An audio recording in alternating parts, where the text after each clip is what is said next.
What up, man? It's your big brother K-Rino. Kickback lounging on this Friday night. It's Friday Night Live, y'all. Um, Open topic. So I can't believe that I have done 26 open topics. This will be number 27, man. It's crazy because I don't feel like I be going live that much, but I guess I kind of do. But nevertheless, man, it's always a blessing to be.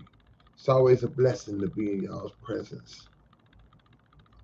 So as you come in the door, y'all know what to do. Hit the like button as you come in, and as soon as you jump in, just hit like. Even if you might end up not liking what I got to say, just hit like. It's Friday night. This is for all the people who ain't at the club, all the people who ain't running the streets, but the people who are just chilling and at home. And not to say you can't be out and about and still catching your big brother on the live, because hey, that's real love right there. If you at the club and you still on there with your boy, and you really rock with me. But hit the like button as y'all come in, man. I appreciate y'all on this Friday night. All games to the side. It's been a long day, been a long week. And I know many of y'all who get up and do that 9 to 5 grind. If you're one of the people who are off on the weekends, I know y'all glad to be off, and ready to enjoy your night and enjoy your weekend. And I want to help kickstart that. And these we'll bounce some stuff, some open topics off of each other and see where it takes us. That's the beauty. That's the beauty. That's the beauty of an open topic, is that I don't know where it's gonna take us. When we do a live stream, when I have a topic like I had last night, then I know specifically what I'm on. But when it's open, when the floor is open, we don't know what's gonna happen. Hit them likes, man. So basically, how this goes, y'all know how it goes. If y'all have a question or comment that y'all want to send at your big brother, feel free to do so. Or if something comes to my mind, I will definitely speak on it, and then we can all elaborate and go back and forth. We can try to cross each other over, man. See a lot of familiar faces. Well, I won't say faces, a lot of familiar names in the chat. See my homie K Love, young old school. I do want to make sure that I mention to y'all, for everybody that's in the city, that we have the South Park Coalition 35-year anniversary coming up September the 10th, right here in H Town at a spot called the Scout Bar. And this is the anniversary. So, again, anybody who ever rocked with us, if you was ever an SPC supporter, rider, fan, whatever you want to label it, y'all need to be at this show. Tickets are available. I have tickets. If you want to holler at me about how you get your tickets, feel free to email me and put it in there. That's my email address. 35 years, man. Same clique, same crew. On the last live, I talked about the new album as well. And I see Jesus just asked me. We don't have a drop date just yet, but we have a target month, and that is late August. The album will be ready by the time we do the SPC show in September, because we probably have, just so y'all to know, we got about 9 songs done already. We got 9 songs done on the album already. In 2 sessions, we've already recorded 9 songs. Elo asks, "Do you smoke weed?" No, I do not. It's the alien baby. Duke Togo says, "Brother, how do you take care of the old folks when they rude and ungrateful?" Well, what old folks are you talking about, Duke? Because I know for a fact that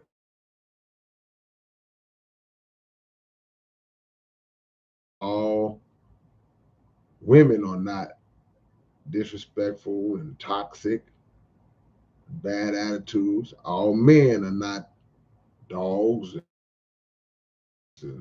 We can never put everybody in the same bucket. So if you've had some experiences with some older people that may have been rude and ungrateful for whatever, if that's the description of it, then you probably have to isolate that just to those particular people that you dealt with.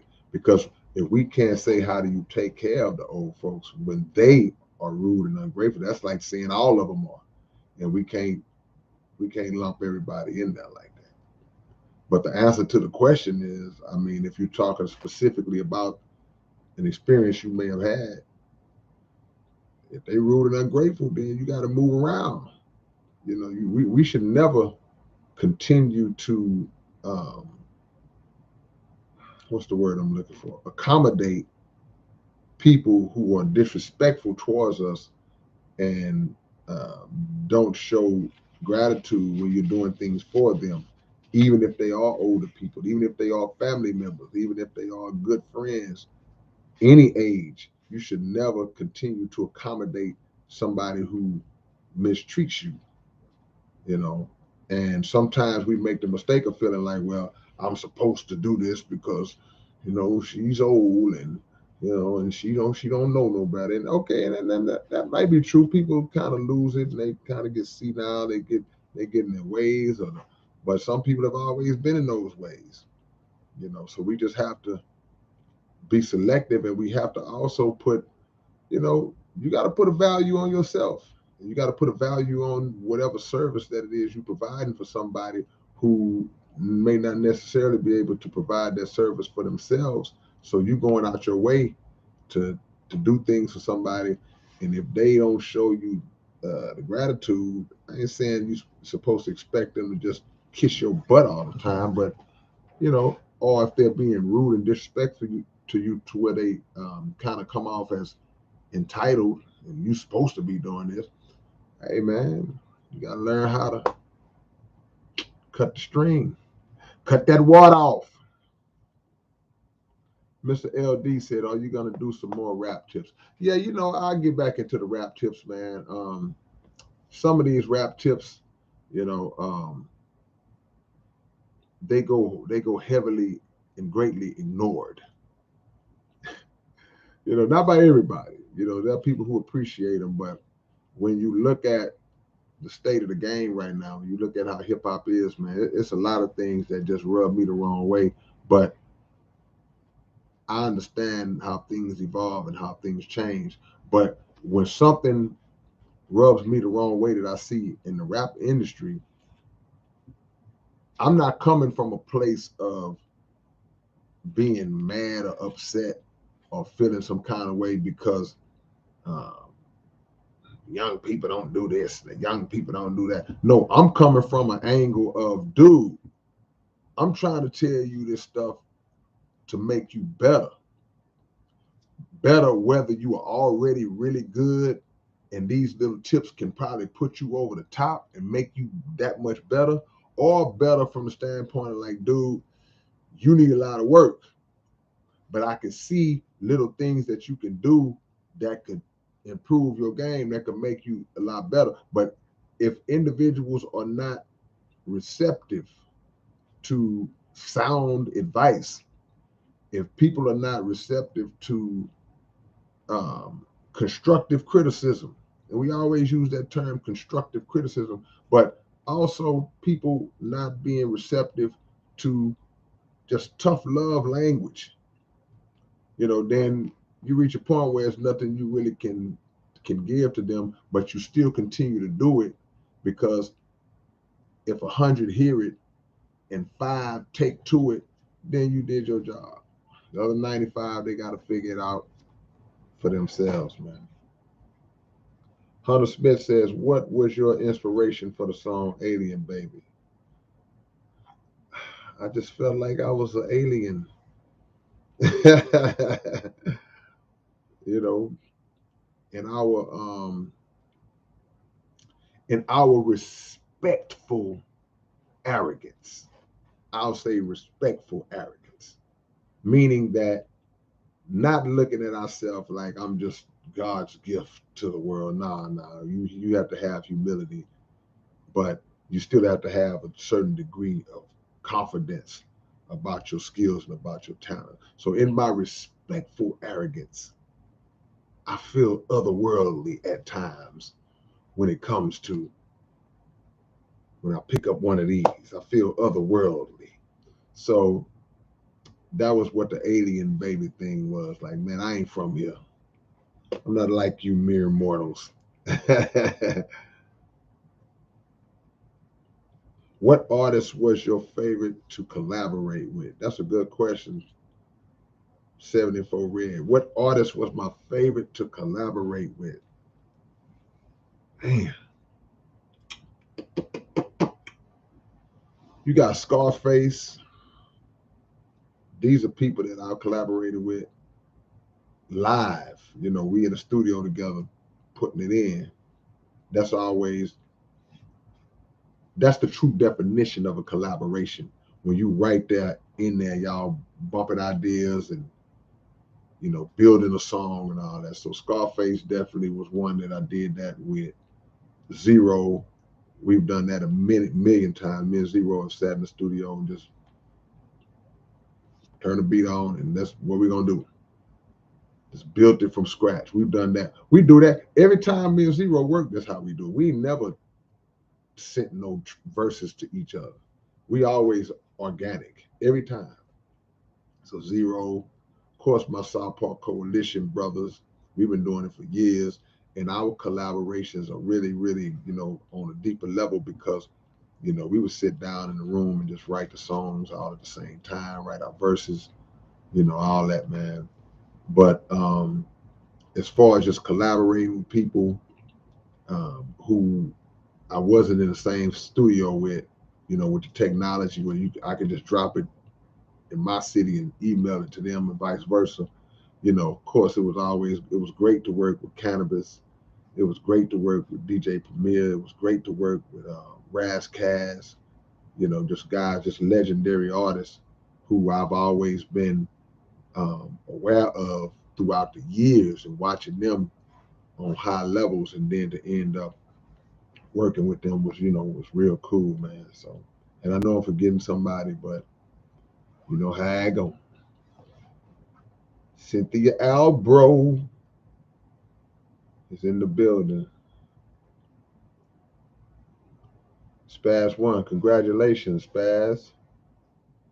Dropping your second instrumental tomorrow. Congratulations, man. Keep it up. Don't stop.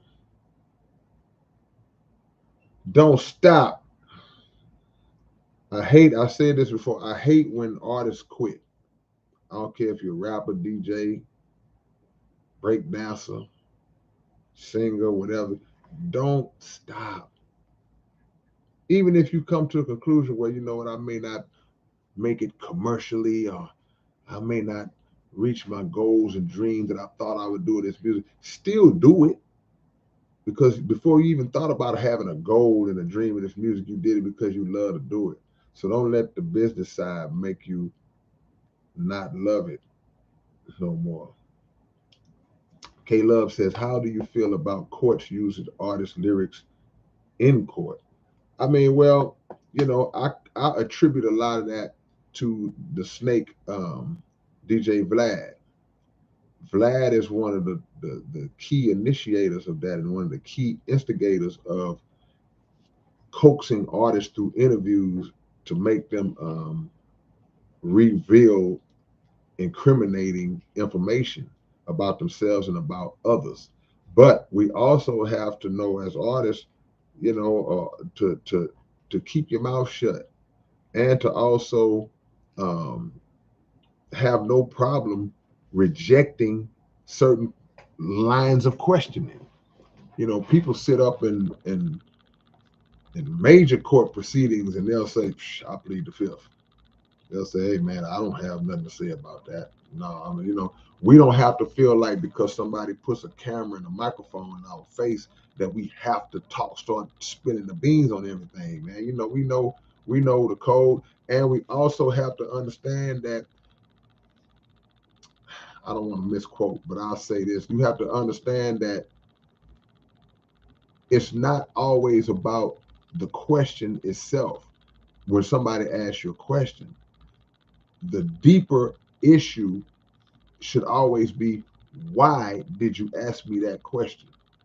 What is your purpose for asking me a particular question? So if I'm here to talk about my album that's getting ready to drop, if I'm here to talk about my career, some things I've done in my career and blah, blah, whatever, then why would you turn and ask me a question about the homie that was doing some street activity back in the days and I knew him, or you asking me this, or ask me, or what I was a song I made and this and that. So we have to be accountable and be wise enough to know not to incriminate ourselves, because you're right, they are using that. They're taking that and saying, okay, and guys are getting jammed up left and right, and a lot of those guys have came through Vlad's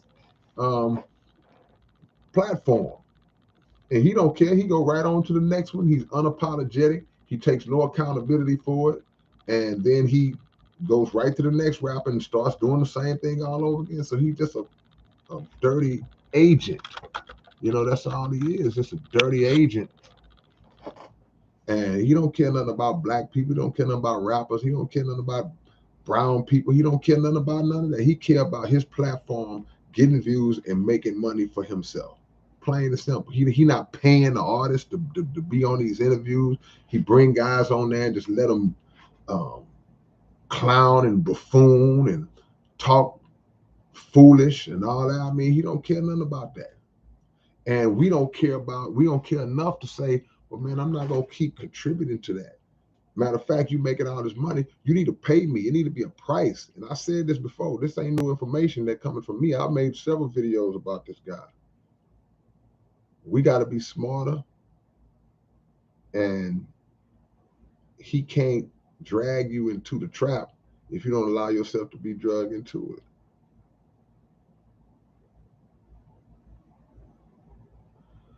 I lost my spot, y'all. This open topic tonight, man. Hold on, let me find my spot. Okay, I found it. That's my email up there. Somebody just asked me about where you send beats to. My email is up on the thing. I'll put it back in a second. New Zealand. Y'all hit the like button, man. Jovan says you should make a song called, was that 1 million bars? I can't make a song called 1 million bars and not have 1 million bars in it. And I ain't gonna write 1 million bars. That's not gonna happen. I wonder if I've written 1 million bars total in my whole lifetime. Is that fiction? Can you drop a quote from the minister on getting through tough times? Nothing comes to mind, although I know Minister Farrakhan has spoken on this countless times about how to persevere through tough times. What I would advise you to do, fiction, is to jump right here on YouTube and just comb through Minister Farrakhan's lectures, or type in a search on YouTube, and even if you're on Facebook. See, I feel like I saw a clip the other day where the minister was talking about just getting through hard times. But, and I don't want to try to speak about something that I think the minister said. I don't like to do that if I don't know the exact quote or source. But I can tell you that many times he's spoken in inspirational ways to guide us through tough times. And there ain't no times tougher than these except the ones that's coming. So go on YouTube, bro. And if anybody comes on here that can help me with that, You know, feel free. Duke says, my parents, they old and going senile, but man, they getting on my nerves. Well, bro, let me tell you, Duke. Let me get out this email real quick. Let me tell you something, Duke. On the cool, bro. You gotta. That's one that you gotta take, brother. You saying your parents are old and senile, then you basically saying that, hey man, my parents are not in the same type of mind frame that they were years ago and in younger days. So now they are not, by them not being the same, it's up to you to step in the gap and look out for them. Not to begrudge the duty of taking care of your parents because they're getting on your nerves, because that was a time when you was a baby and you could do nothing for yourself. And I'm sure you was crying and it was getting on their nerves. Wouldn't stop crying. And they like, man, this baby won't stop crying. And that was a time where you couldn't eat for you, couldn't feed yourself, you couldn't walk, you just laying there they got to deal with it. And so in moments of life where the roles reverse, which happens a lot, where the parent-child role reverses, where as the parent took care of the baby, now the baby is an adult, and the parent has reverted, in a sense, back to a baby state, if they're not in their right mind, then that's your duty, bro. Too many people will resort to putting their parents in an old folks' home, some kind of rest home where the people are mistreating them, and parents are miserable and not happy, and the parent has able-bodied children who are well capable of either taking them in or visiting in rotation to where they can take care of their parents. And that's something that we should do. That's a labor of love that we shouldn't duck away from if that moment comes up in your life, bro. So never begrudge that duty, man. Even if you get frustrated sometimes, even if they, like say, by not being in their right mind, they may talk to you crazy. If you know how your parents were when they were in their right mind, and they were not like that, then you have to understand, well, this is not this. They just going, this, the mind is doing this. So, and you know, don't block your blessings, bro. There's a scripture that says, honor your mother and your father, and your days will be longer. Don't block your blessings by begrudging that duty. Get it done. Caleb Fuller says, do you still get the same feeling today when you finish a track as you did in 1990? That's a really good question. Nobody's ever asked me that question. That's a really good question. And the reason why I'm taking so long is because it's layered. The answer is yes and no. Yes, I get the same feeling because when you still have love for the art form after all these years, when you take that concept from your mind to the paper, to the recording booth, to the mix down, to now you hearing it, that's a feeling that never goes away. That's a satisfaction, especially when it comes out the way you wanted it to come out. Sometimes the song don't come out the way you envisioned it. Sometimes it's like, man, that didn't work out. So in that regard, yeah, when you go through that process, you still get it. Now, the reason I said no is because, not from a bad standpoint, simply because in 1990, every piece of music that I did, as far as a recording, was so brand new because the recording process was still brand new to me. I didn't start recording in studios until 1986. So from 1986 to 1990, that's a 4-year period where I was just it was still new to me. It was still an excitement to be in the studio. Man, I'm in the lab. I'm in the booth. I'm putting the headphones on right now. That was an exciting time. So it's like when the song come out, you're like, ooh, hey, yeah, we got a song. It's on cassette. You glad to just get a demo and take a demo home. You can't wait to get in the car and play it on the way home 55 times. So in that regard, no, I'm not the same. I'm not on that level no more because I've done it so many times now that I'm really the opposite. I'll record a whole album and won't even listen to it. That's why I don't halfway know the words to a lot of my stuff. A lot of y'all be quoting my lyrics better than me because once I drop it, I'm on to the next. But I still have the same love, but I don't get as excited about it,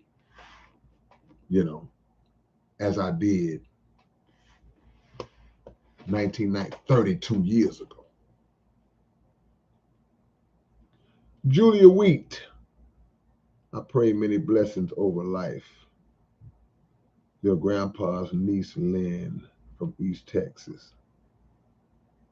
Much love, Julia. Hold on, man. I missed somebody real quick. Let me get this love out. There it is right there.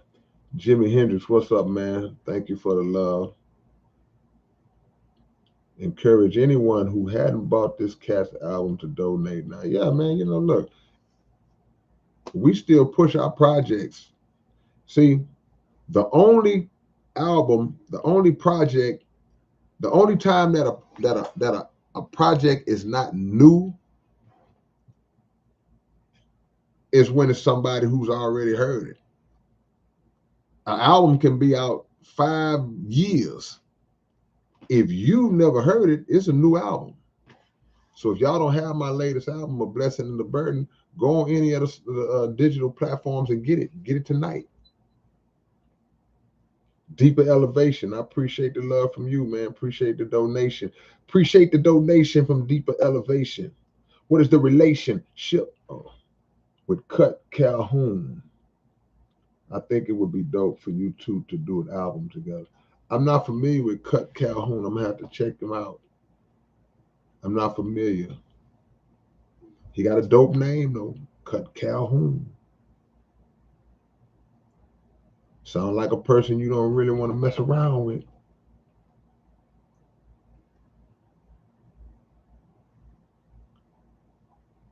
Let me see. DeLeon says, is the LGBTQ community a phenomenon? Willie Lynch spoke about to dilute the possibility of the phenomenon of men correcting and understanding reality.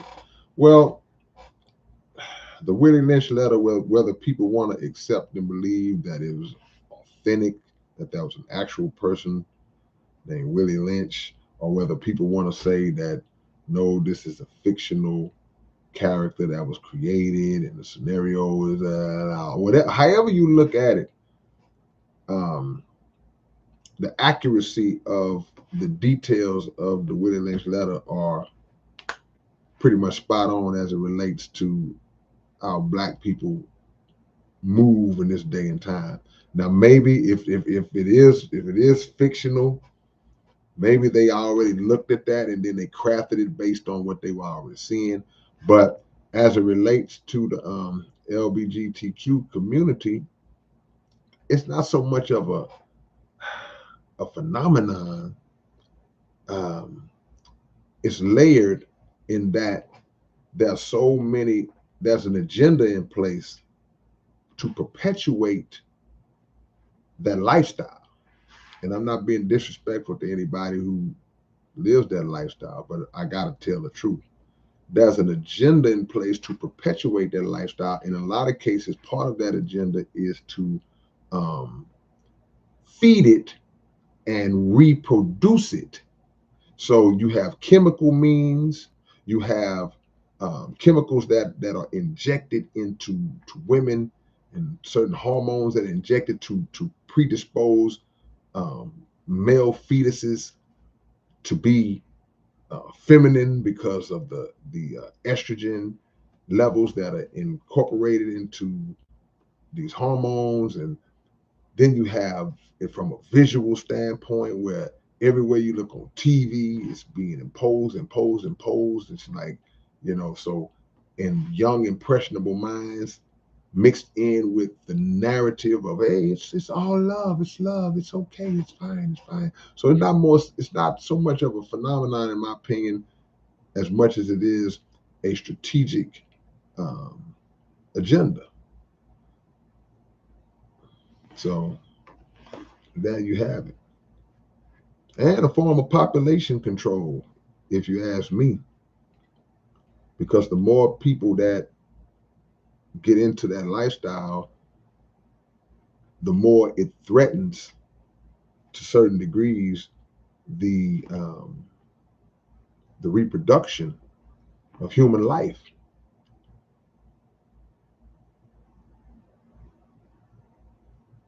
Do you believe Scarface is making music? Lamont, nah, he ain't done making music. Face ain't gonna stop. Face done retired 868 times in his career. He ain't gonna stop. He may take a break. He may stop. He'll say he gonna retire and all that. But Face gonna always do Face, man. Go look at my interview I did with Face. We talked about that. Bug Powder Dust. Hey, K-Rino, what is your opinion on Jay-Z and LL Cool J? Let me start with LL because LL is one of the guys that was the hottest rapper in the game when I was coming up. When I first jumped in the game, the names were Run DMC, LL Cool J, Houdini, Fat Boys, UTFO. That was the circle of greatness at that time. Those were the top guys in the game. LL being the only solo artist of those that I mentioned. And he might have been, check the history, but I think LL was the first solo rap superstar in hip hop once hip hop hit the mainstream commercial level. And LL was a big influence on me. Just let's keep it real. LL invented the term GOAT. He's the one who came up with that term GOAT that everybody throws around and flings around so loosely now, and they attribute that term to everybody but him. But if you know the history, that was a time, man, where LL was the only rapper who had transcended like 3 or 4 decades of consistent greatness and consistent what's the word I'm looking for? Productivity as an artist. LL was popping in the 80s, popping in the 90s, popping in the 2000s, and up until I want to say the 2010s, maybe. I can't remember the last album he dropped, but at that time, no artist had been that consistent for that long. But yet now, since so much time has passed, LL Cool J's name doesn't even come up in the GOAT conversation, and he the one invented the term.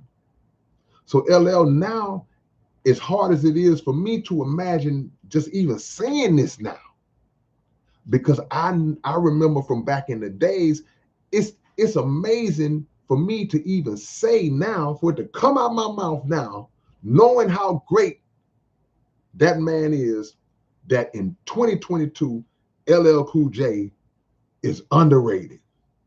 That's amazing. And it's disrespectful. Now, as far as Jay-Z is a very successful artist. He's made, in my opinion, more of a mark as a businessman than as a rapper. But he's absolutely one of the greatest rappers to ever do it. Dollar bill, man. Common sense, hey man, I appreciate the love. Thank you for the donation, Common Sense. How much would it cost to get you to react to music? How much would it cost? I don't know. I never gave that any thought of like charging. I gave some thought about doing reactions before, but I never considered about charging to do that. Jovan says, what was the concept of perpetual ascension? It was just a lyrical exercise, just working out. I call that working out. Anytime y'all hear me do them lyrical songs, that's just me working out. You know, that's just me trying to add another brick to my tower of lyricism. Because every lyricist has one. Every lyricist stacks stories and stories on top of to build their tower. And the more that as long as you are a hip hop artist, as long as you're a lyricist, you should always be striving to be lyrical. So Perpetual Ascension is a song that some will say, it's my best lyrical song. I don't think it is, but hey man, anytime somebody bring up something I did, they throw Perpetual Ascension out there. So I can't argue with nobody's feelings. I see Dead and Smiling in here. I see Anthony Thomas up in this thing. Oh wow. Signing first, whatever CDs for this 2022 project. What is that? What are you asking me? Whatever CDs for this 2020. I don't know what you're asking me. Is there any way we can listen to your music that came out before Storage from the Black Book? Yeah, I got some stuff. Me and Dopey, we had a group called COD, and we dropped that in 1990. Then I was with a group called Real Chill, and we dropped a single called Rockin' It back in 1987.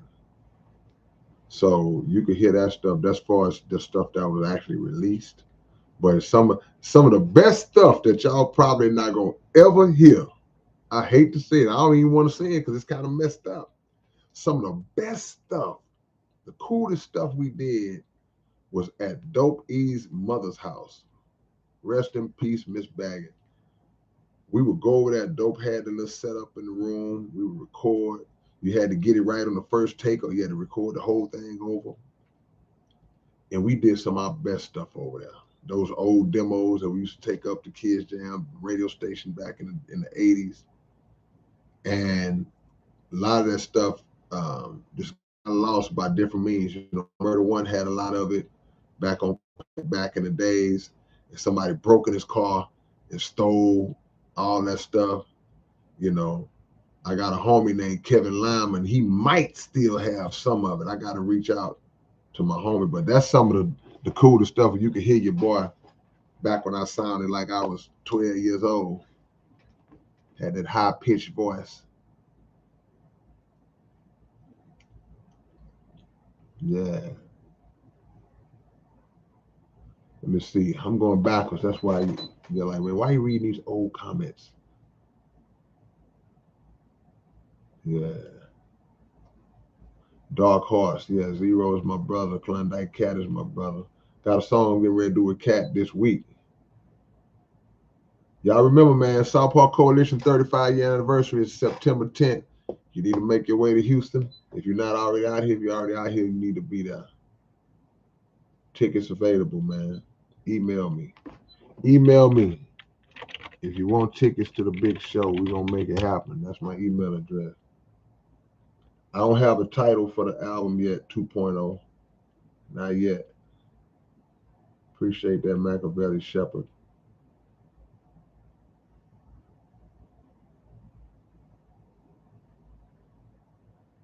Yeah. Open topic, man. K-Love, have you lost friends over differences in vision for your music movement?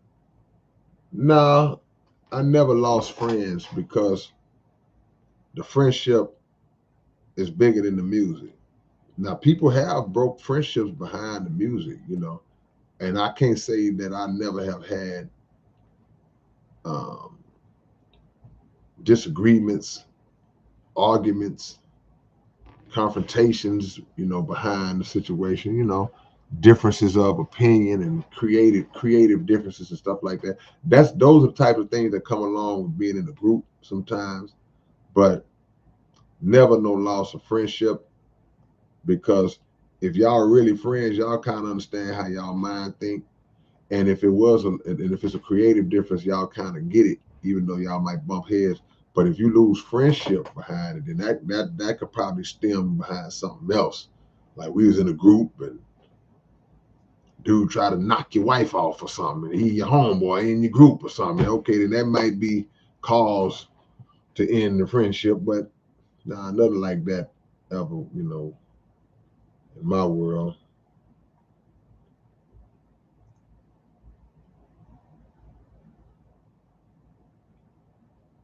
Is that Floozy the Grizzly Bull?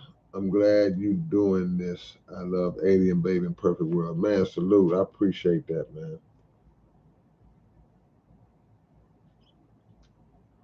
It would be cool. I don't think y'all will do it though. When I put my email address, y'all email me, just send me an email. And when the album is getting ready to drop, I can add y'all to my contact list so y'all will know. Because a lot of y'all, y'all be on here, but y'all don't really be in tune when the project dropping, you know what I'm saying? Machiavelli Shepherd says, what advice would you have to get over writer's block? You know what advice I would give you? Hold on real quick. Let me see something. Let me see it. My advice for anybody, because you're the second person this week that asked me that question. Anybody who thinks they have writer's block, you need to get this book. Behind These Bars by K-Rino. Get this book. This book is a writer's guide. This book is an educational writing tool. I say it every time, this book should be in high schools and universities. And I talk about so-called writer's block in this book because there's no such thing as writer's block, bro. So you have to put more information in your mind, bro, and you'll never not have nothing to talk about.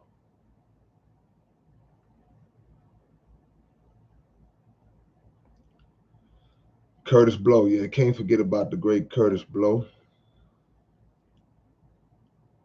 Shout out to the homie Grim. I've been trying to get Grim, because I got to interview Grim right here on my YouTube channel. Jimi Hendrix, are you still in touch with Dopey? Yeah, that's my brother. I was with Dopey last week.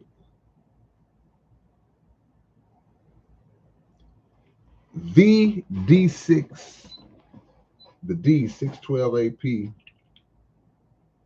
What's the point asking for civil rights when we're recognized as property in the USA? How does property have civil rights? Would it be better to go to the UN and ask for help for genocide? Now, what would be better is to just separate totally from the United States and stop asking for anything from them, except like, okay, look, we want to separate, but y'all know what we did to help establish y'all's sovereignty. So we're gonna need a few of them states. But on the same, but outside of that, I understand where you're coming from, but you still have to demand to be compensated and treated correct. That's why some people will say, well, what's the point of asking for reparations? They're not going to do it. Yeah, they probably not going to do it. But it should never be on the record that we didn't give them the opportunity to fix what they did. See, because they'll say, well, they never asked, So the UN is not going to make a difference, because who would we be appealing to if we took our grievances to the UN? Who would we be grieving to? Who would we be appealing to?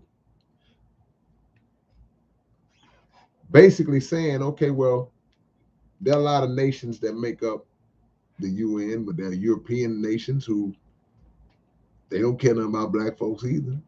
There are other nations who don't care about black folks either. China doesn't care about black people. Japan doesn't care about black people. There's so many nations that don't care about us or our plight. So if we was to say, let's take this to the UN, nah, you know who we have to take this to? We have to take this to the Creator, and then we have to take it upon ourselves. See, we no, they're not gonna free us. We have to free ourselves.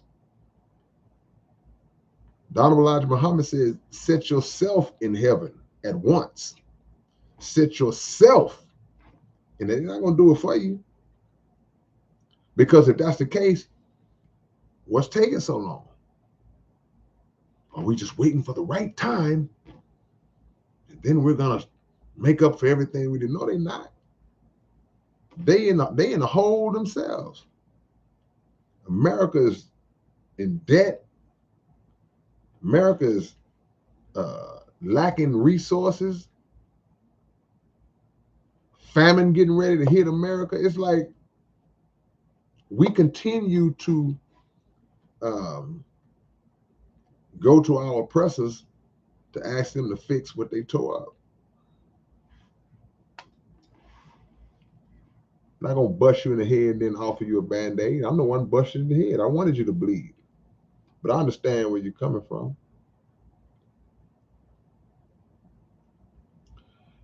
J. Key, is that my nephew?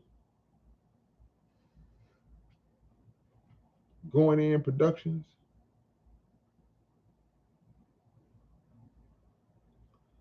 Rap is often thought of as similar to poetry. Not all poetry rhymes. Is it possible to make a good rap song that doesn't rhyme? I hear people do it all the time. I wish Murder One was in here, because he one of the goats of making a rap with words that don't rhyme. But in reality, I mean, the primary objective, one of the primary objectives in rap music is for it to rhyme. That is part of the actual skill set. That's part of the skill set. In other words, to create a writing, to create a piece of work that makes total sense, that connects together on every level in terms of the story that it's telling, in terms of the sense that it's making, and at the same time, it's rhyming with each other. The words are rhyming. See, that's a skill within itself. So to remove that aspect, it takes a lot of it would take a lot of writers off the hook. So rap is similar to poetry in many ways, but in that regard, you never hear a rap song that just does not rhyme. And if you do, it's not necessarily a rap song. I guess it could be a rap song, but if 10 million rap songs have been recorded, how many of them recorded are just not gonna rhyme? Might as well just talk over the beat. That's part of the challenge. Part of the challenge as a writer, y'all go get this book. Y'all hear me talk about it. Y'all hear me talk about this. Part of the challenge of a writer sometimes is to locate what will rhyme and still make perfect sense. Because if you're not a cat in a hat rapper, if you're just not boat, goat, coat, if you're just not on that level and you get a little more deep, then you put yourself in deep waters in terms of the challenge of making words rhyme that don't typically have a natural rhyme to it, or what they call a perfect rhyme. So you put yourself on the hook and you take the challenge of, I'm gonna figure this out. Because you may come up with the first part of it, but that second part you like it, but you say, I'm gonna figure it out. And when you figure it out, that's a satisfaction that you have, like, man.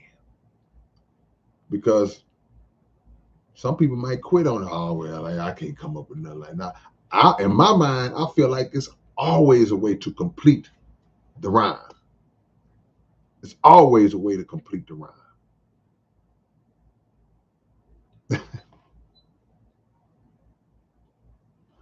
Scotty Farrell just roasted your boy. Scotty Farrell say K got that county jail shirt on. Man, why you put me in the county though? You could have said a hospital scrub. When I looked at myself on the camera when I first jumped on, the first thought came to my mind was, I look like one of them dudes that work at the hospital. You done put your boy in the county. But now that since you said the county, now I see it.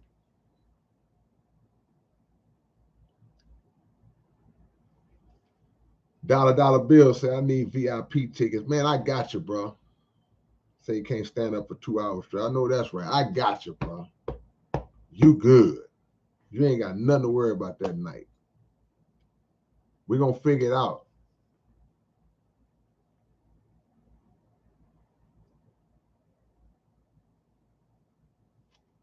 Well, Anthony Thomas, we're going to have the tickets, man. So stay tapped in. Stay tapped in so you can get yours straight from me. Every SPC member will have tickets. But I'm claiming you.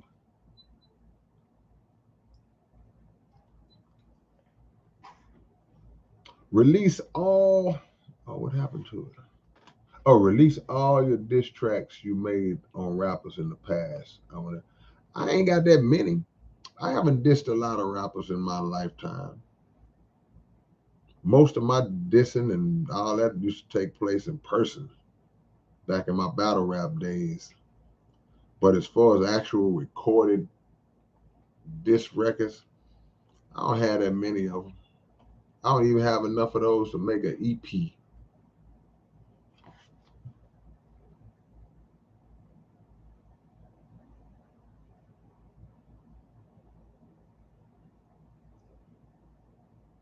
Let me see. Okay. I want to make sure I don't forget nobody. 74 Red, I appreciate the love, appreciate the donation. Looking forward to your new album, bro, and all the ones after. Peace, K. That's right.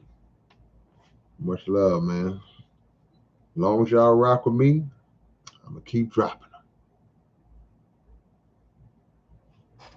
them.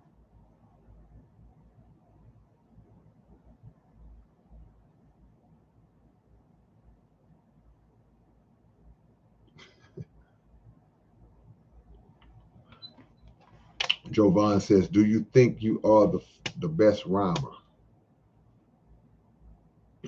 If I don't, then something's wrong with me. Every rapper should think that they the best, even if they may be a little delusional. But when you have put in the work and the time, and you have the catalog, and not just having the catalog, but you have the work to make your case. Like when you talk about lyricism and all that, I try to stay humble, man. But in reality, in terms of lyricism, I would stand up my my group of lyrical exploits.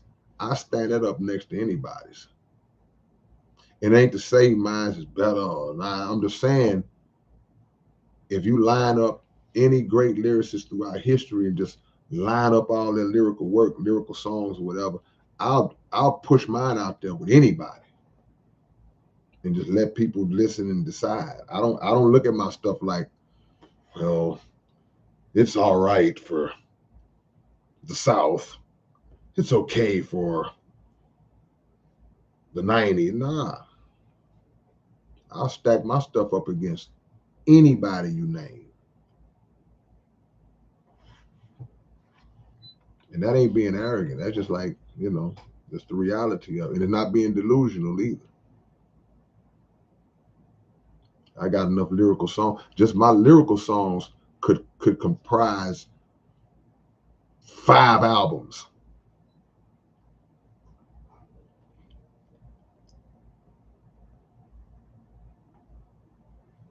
Another good question from Jovan. He says, do you think multis is the highest level of rapping? No, a lot of people do, though. A lot of people look at multis as the true standard or the true measurement of how great a lyricist you are, because it does require a certain amount of skill and a certain amount of creativity and cleverness and knowledge of words and vocabulary to connect those multis together and, like I say, make them rhyme and make sense like that. But when you say the highest level of rapping, it's not just about multis. See, the highest level of rapping comes in the form of consciousness, in terms of saying things in your rap that elevate the public's consciousness, that raise the public's awareness, that open up the public's mind and give knowledge to the people, wake the people up in ways that they hadn't considered. Like, wow, mind-blowing information. That's the highest level. Because I can put a bunch of you got a lot of these rappers that can put a bunch of multis together and it sounds dope. They can make it sound good, but they're not really saying nothing of any substance. You just have become addicted to the process of, I can take this word and connect this and connect this and connect. Okay, it sounds good. That sounds, it's dope. It's cool. But you don't have the weight in you, because in a lot of cases, you haven't experienced the pain. You don't know the struggle. So you can't go there. So life-changing lyrics are the highest level of rap. There's a song that Melly Mel did. If y'all don't know who Melly Mel is, first thing I want you to do is go walk up to a mirror anywhere in your house. And I want you to look at yourself in the mirror. I want you to count to 3. I want you to slap the hell out of yourself for as hard as you can if you don't know who Melly Mel is and you're a rap fan. But there's a song that Melly Mel dropped on the Beat Street soundtrack. Beat Street is an old hip hop movie from the early 80s. And if you want to hear the song, watch the movie Beat Street. You should watch the movie because it's hip hop history. But if you just decide, I don't want to watch the movie, go to the end of the movie and you'll see this guy on stage rapping this song. And the lyrics that he's spitting in this song, this had to come out in 82, 83. That is the highest level of rap that you hear Melly Mel. Melly Mel is a member of Grandmaster Flash and the Furious 5. If you don't know who Grandmaster Flash and the Furious 5 is, I want you to not go to the mirror this time in your house. I want you to just walk and go sit on the couch in your living room and just take a deep breath and just punch your own self in the chin, hard as you can. Try to knock yourself out. But Melly Mel is the same guy who rapped on the song The Message. Don't push me, cause I'm close to the edge. Same guy, right?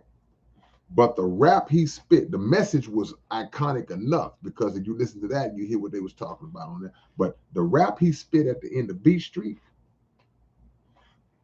that's great as it get right there, man. To this day, 30-something years, 40 years. That rap is 40 years old, bro. Trying to tell you, man.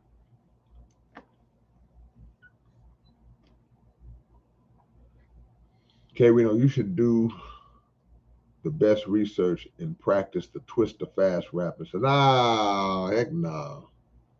I rap fast sometimes, but that's not my strong suit. And to try to throw Twista name in there, that's the God. Twista is the God. I don't care who you hear rap fast. Nobody greater than him. Nobody, in my opinion. I rap fast enough when I want to.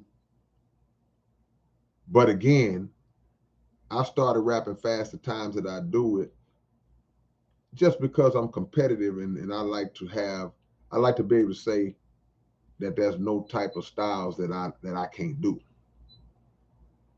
So you'll hear me, can he do this? Yeah, he's done that. Can he do that? Yeah, he's done that. Can he do that? Yeah, he's done that.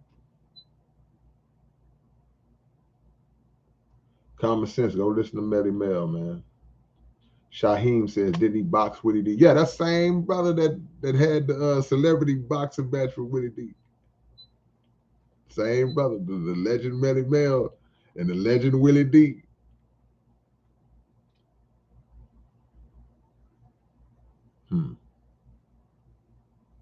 DJ Hollywood is one of the greats. It's Cakes.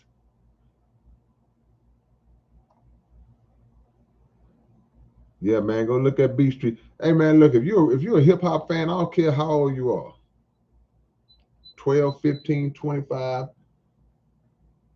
There's certain movies you need to go watch. You need to go watch Beat Street. You need to go watch Crush Groove. Start with them two. If you're a hip hop fan, you need to go watch Breaking. But go watch Beat Street and go watch Crush Groove. That's your homework. I just gave y'all a homework assignment. Beat Street and Crush Groove. Say it with me. Beat Street. Gabe Compton, I appreciate the love, man. Not trying to press you, man, but I heard Kambada say he was going to work with you, and I got to thinking y'all's musical message ain't aligned. No, man, no. I say, because somebody always asks me that, I say the same thing. It wasn't him. It was me. And I lost his number. I don't have his number no more, but I was dragging my feet. But we're going to do it. I don't even like to keep saying we're going to do it, because then it make it seem like you just running your mouth.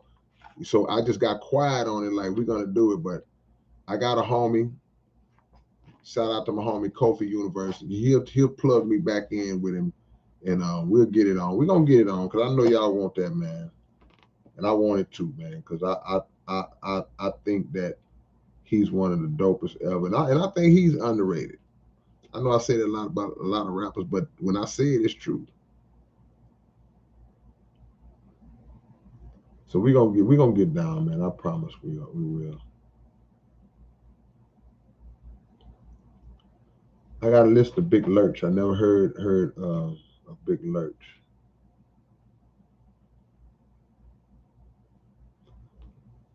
Yeah, Dollar Bill, good looking at y'all. Hit the like button, man. Can we get to 100 likes tonight? JD, what's up, JD? I know JD will be down here on September the 10th for the SPC 2G.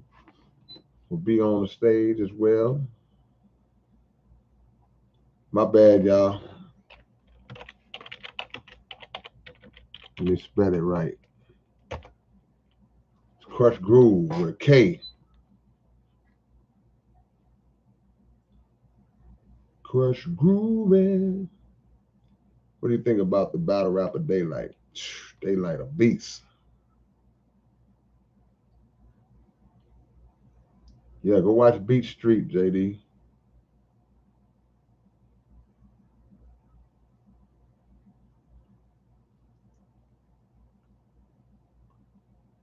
Open topic, y'all.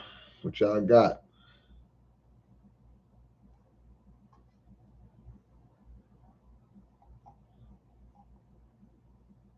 Hold on, wait a minute. We got that boy Shorty up in here, man.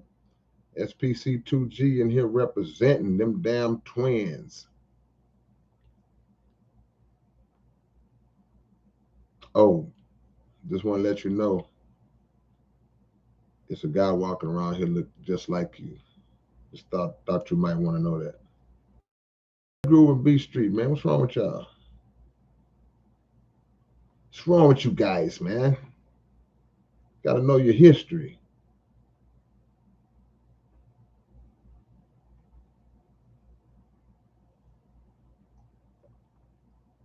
Yeah.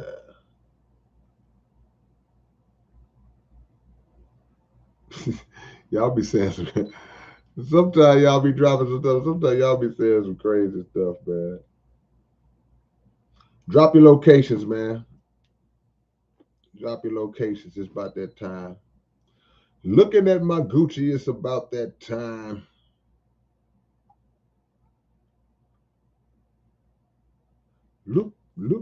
Looking at my Gucci, it's about that time.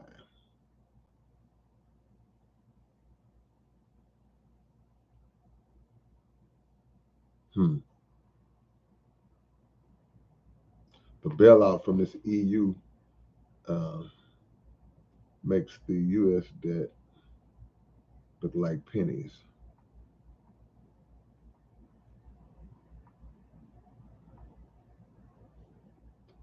Reality is an interesting take on anything, because some straight see that as delusions. I hate hate.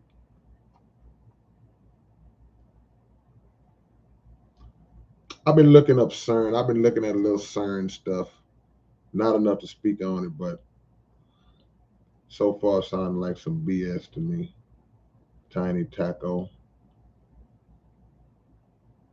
Jeremy Askren says, K, didn't you drop like 10 albums at once? No, it wasn't 10, but it was 7. Still never been done. I don't care what they say. 7 in one day. Go get them. Go, Jeremy. Go on iTunes and get them right now. Look, y'all gonna stop just listening to my music on YouTube and not buying it. Y'all gonna stop that. Y'all gonna start actually purchasing my music. I'm gonna have to quote Dolomite on y'all. Dolomite said, if you buy my album, I wish you the best of luck. But if you don't buy my album, I wish you severe chest pains for the rest of your life.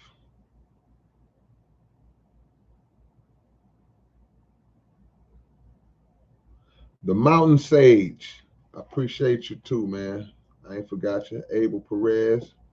SPC SUC album. We never had any discussions about that. I don't know how that would work. I mean, it could be done, but we've never had any talks about that. Tyler, Texas, man. Yeah, y'all drop y'all locations. Alvin, Arps, and Tyler out there, man.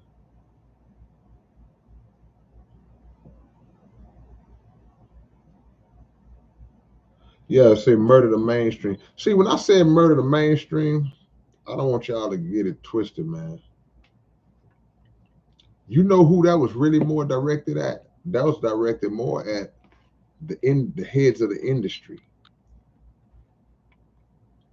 not the mainstream, but the clownery, the buffoonery, the agenda-driven visuals, the agenda-driven negative images and negative lyrics and songs that push the people, that influence the people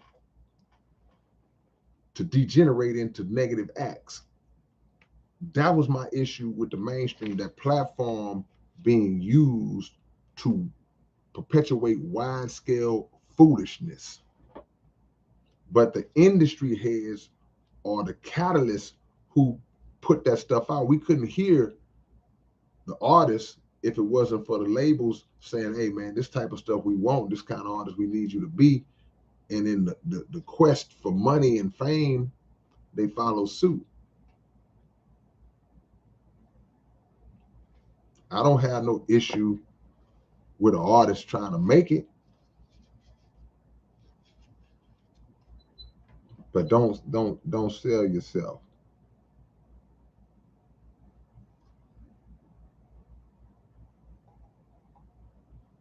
See where y'all at, man.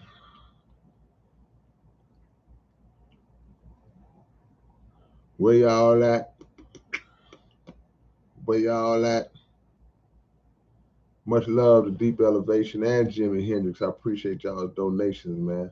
What do it mean to be a lyrical artist?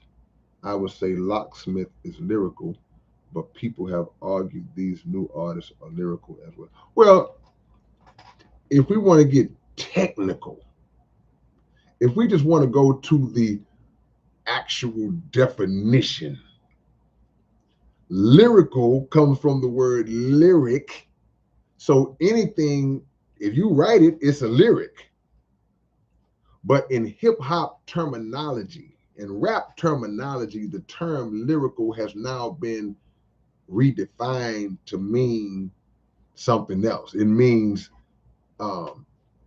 skillful in the presentation of, I would say, braggadocious type of raps.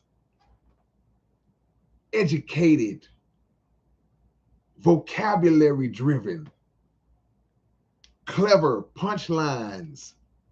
That's lyrical. Technical, scientific. That's lyrical in rap terminology. But anything that's a lyric can technically be described as lyrical. So if somebody is, a trap rapper, or somebody's a mumble rapper, or whatever, those are lyrics. But by the rap definition, it's not lyrical. So when you hear lyricist, somebody say, well, oh man, he what kind of rapper is he? Oh man, he's a lyricist.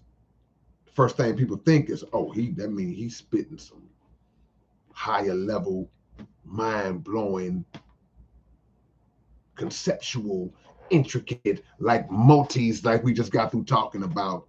All that type of stuff is tied into the whole lyrical conversation. So yeah.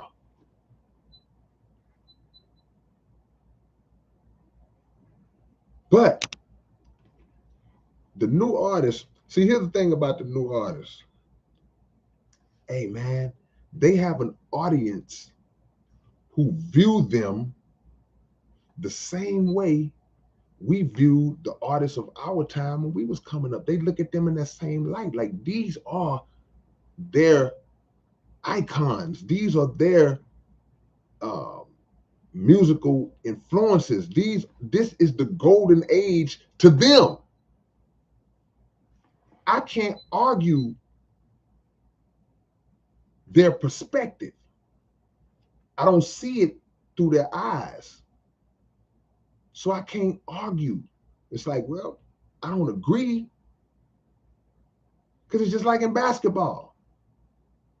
So somebody says, man, LeBron is the GOAT. Man, LeBron. Then somebody say, man, Jordan would destroy LeBron. LeBron is not even on a plane with Jordan. It does no good to have that argument from a generational angle. Some 52-year-old guy is going to take Michael Jordan every time for the most part. Younger guy going to take LeBron. And guess what's going to happen? some young guy that's in the league now that's 19 or 20. It's a generation of 19 and 20-year-old, 13, 14-year-olds watching him that's going to say he's better than LeBron. So rap is the same way. It's going to always be, you are going to lean towards the demographic that you are closer connected to, because it's a relatability thing. So us at an older age and us coming from an era of hip hop, we may have seen it almost from the beginning. In some cases, some people older seen it from the beginning. Our perspective is different. Their perspective is different because they relate to what the new younger rappers are saying and how they saying it. They got a whole different style. So now here we are finding ourselves talking like the older people and our parents who didn't understand what we was listening to when we was listening to Run DMC and Curtis Blow and LL and KRS-One and Public Enemy. They didn't understand. I don't even know what they saying. I don't even understand the word. Well, if you understand those words, you really ain't gonna understand. Because I don't always catch what the young cat's saying. And I like to believe I'm pretty sharp, pretty quick-witted. But sometimes I'll be like, what are you saying? And I ain't just talking about the mumble rap. I'm talking about guys regular spit, or they may say something, you heard what he said, but you don't know what it means. But the youngsters spitting it word for word, they know exactly what it means and everything. So I mean, just generations, man. My only thing is to just say, make sure that, to the young artist, I'll just say, man, make sure that every song you put out is just not negative. And when I say negative, I mean every song about drugs, killing, sex, pimping, material.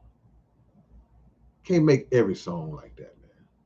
Can't make every single song like that. That's all I'm saying. Once you reach a point where you have the ears and the attention of the youth and that generation, now you have a responsibility.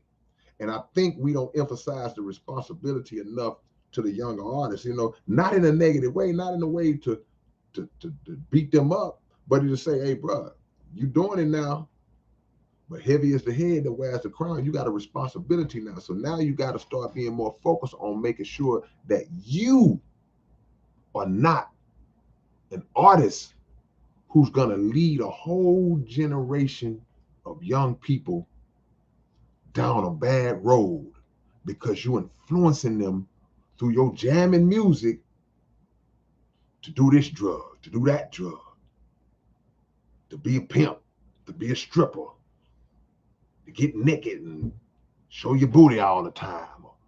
The male and female rappers have this responsibility. We have a responsibility to empower our young people in ways that will make them better, not to influence them to do things that you're not even doing as the rapper. I hit that corner and I pulled out the Glock and I popped it. No, you didn't. You ain't do none of that. But that guy who heard the song and that beat motivated him, and the way you were spitting it motivated him, and he loaded up and he went and did it. Now he in prison for the rest of his life. You don't want that on you, man. Responsibility. Donna say jamming straight to prison. That's, see? So but when we young, we don't always grasp that. And that's just the reality. I got some stuff I said back in the day that I wish I could go and erase off of the original master. You just ain't thinking like that at the time because you don't even view yourself as having that kind of power. So somebody walks up to you and tells you. See?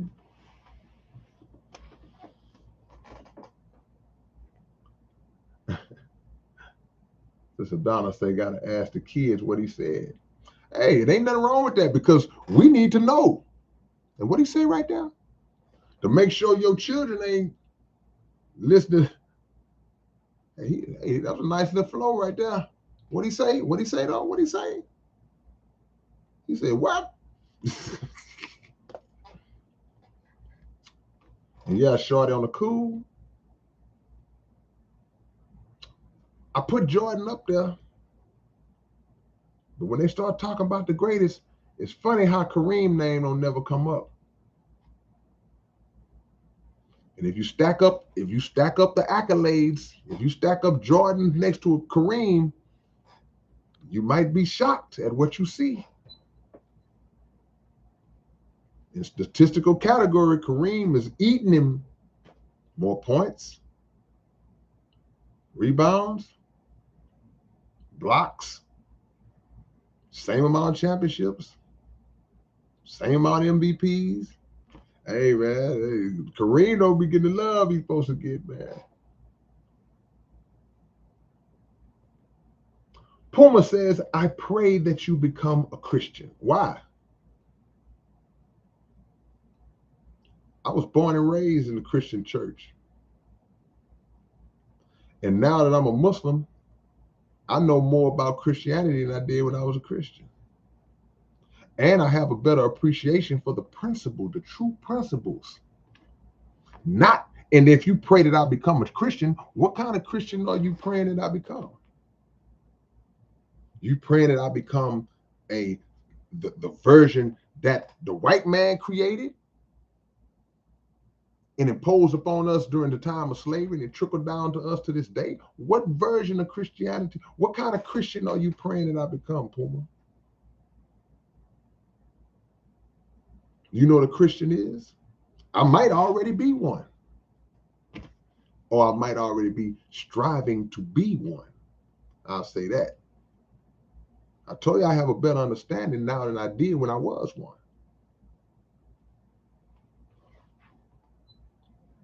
So I'd love for you to answer that question. Don't just throw it out there. Stephen Jacobson, K-Rino collab with B. Where's B.O.B.? I ain't heard from him in a minute.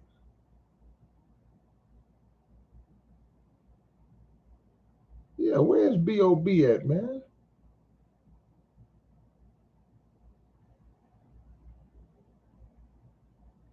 Yeah, see, Scotty, now look, I'm glad you brought that up because I'm talking strictly basketball. Just like with Michael Jordan. Look, I ain't gonna say it, but I'm talking strictly basketball. A lot of these guys, these elite athletes that we look up to and all that, let's keep it real. A lot of them ain't really for us. They're not really for the cause on the level that, in my opinion, they should be. Because just like you so brilliantly pointed out, a lot of them are still bought and paid for by the establishment. So please believe me. I salute you for that comment, Scotty, because yeah, I'm just talking about on the court. On the court, I can't deny what these guys do, but off the court,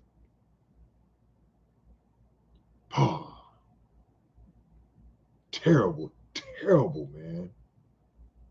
I'm gonna leave that alone. Charleston, South Carolina up in this thing. Beneath the sewers, Lewis Bedcourt.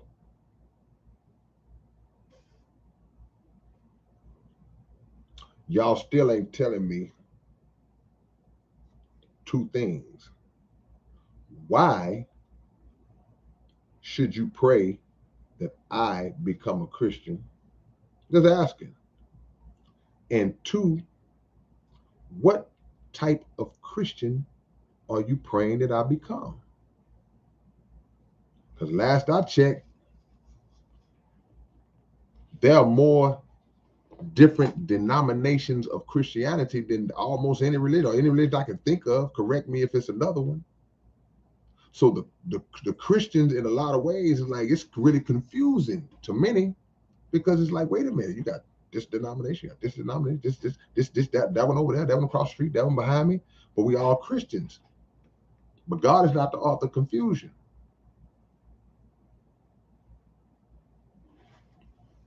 So what version? Am I the radio version of Christianity? Am I the underground street version? I might not have a problem being an underground version. Why not say, man, I pray that you become a better example of the teachings of the Christ? Because it's a difference between what is called Christianity and the teachings of Christ. Big difference.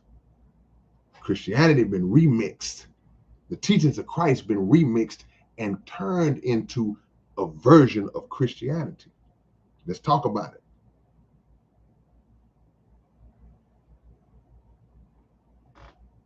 You better not tell me nothing about being no Christian. No, you better not tell me nothing about being no true Christian. And in December, you got a Christmas tree up in your house. Better not tell me nothing about being no true Christian. And you got a wreath on your door and lights hanging off your roof. You practicing paganism. So Puma, Aaron, whoever else.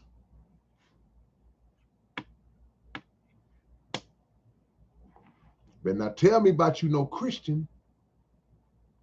A Christian. And you got a picture of Brad Pitt on your wall talking about that's Jesus. What kind of Christian are y'all praying for me to be? What else am I forgetting? And I ain't knocking nobody.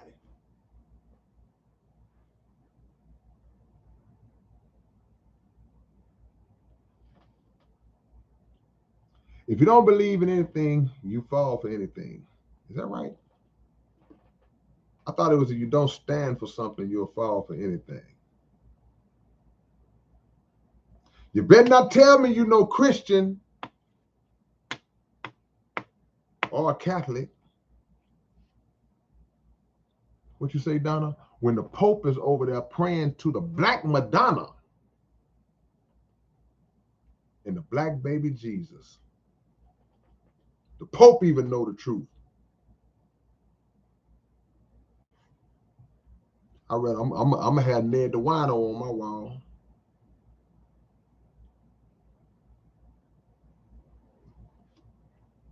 I'm gonna have Ned DeWino on my wall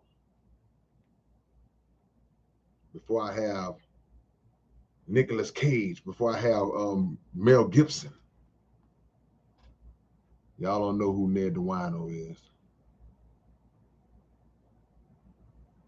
How about the false image of Jesus that is actually Caesar Borgia? They say Caesar Borgia. Some say the cousin of Michelangelo. Michelangelo was commissioned by Pope Julius II to recreate a depiction of Jesus, blonde hair and blue eyes, and he used his cousin as an example who looked like that, and that's who he painted, and that's the image that we see, or one of them.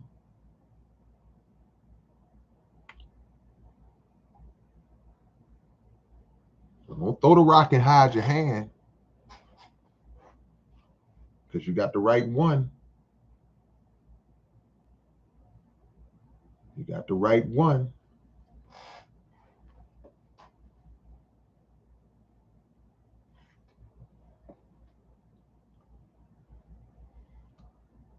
I'm a Mandalorian. Guns are my religion. Good luck with that. Dollar Bill know who Ned DeWino is. Hey man, when they put Ned the Wino on their wall, all kind of good stuff started happening. They started making money. James got a job.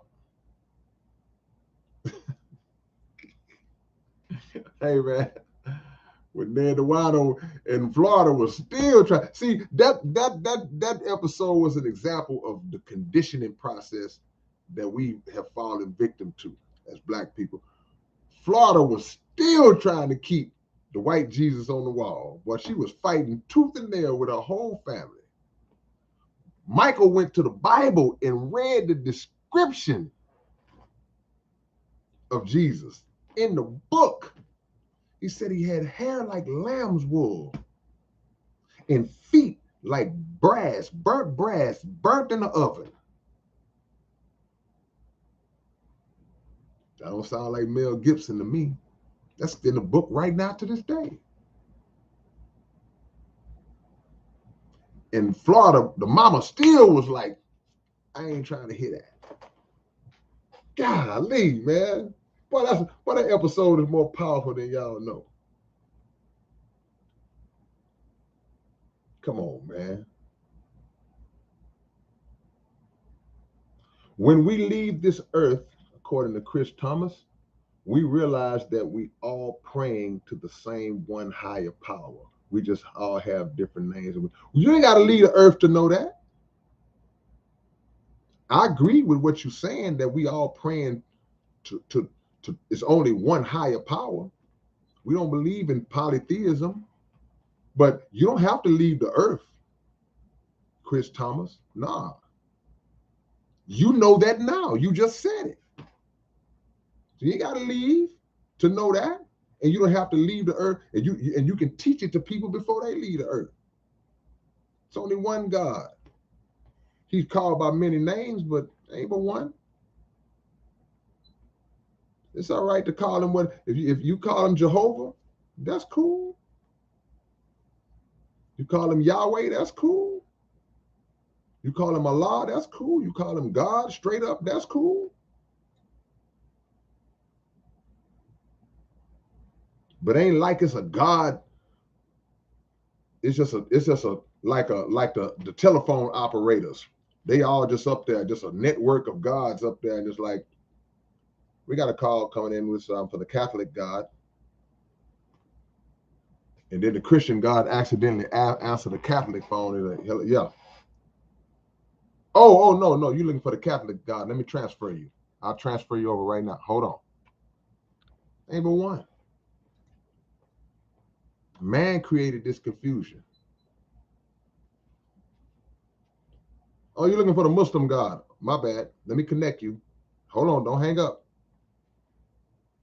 Come on, man.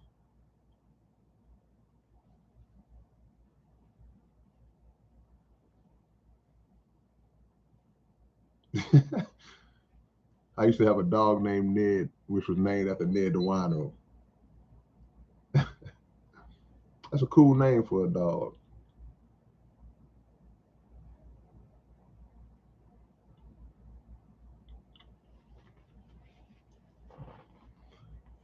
Aaron says, I will never leave this earth. You're right. Maybe not in the way you think you're right. I will live here for eternity. You are right. God will create a new earth. You are right. With no more decay, heaven is on earth. You're right. See, sometimes we can believe the same thing, but not necessarily the same way. We may view it. Our perspective, our interpretation of it might be different. But I can't argue with nothing that he said. I just know we don't believe it in the same way.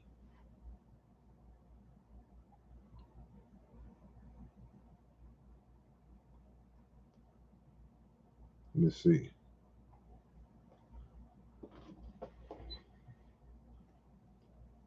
I'm looking for the H-Town rap god. Can't get through for a feature. Who is the H-Town rap god? They call me 100. Who is that? Who you looking for? Say his name.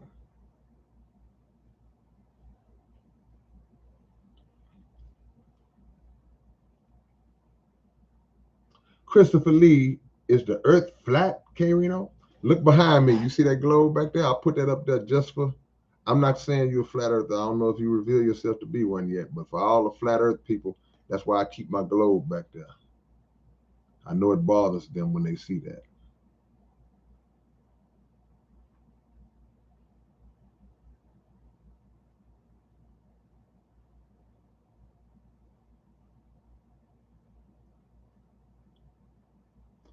Do you think America can turn itself around and not turn into Babylon? The key word is can. It can,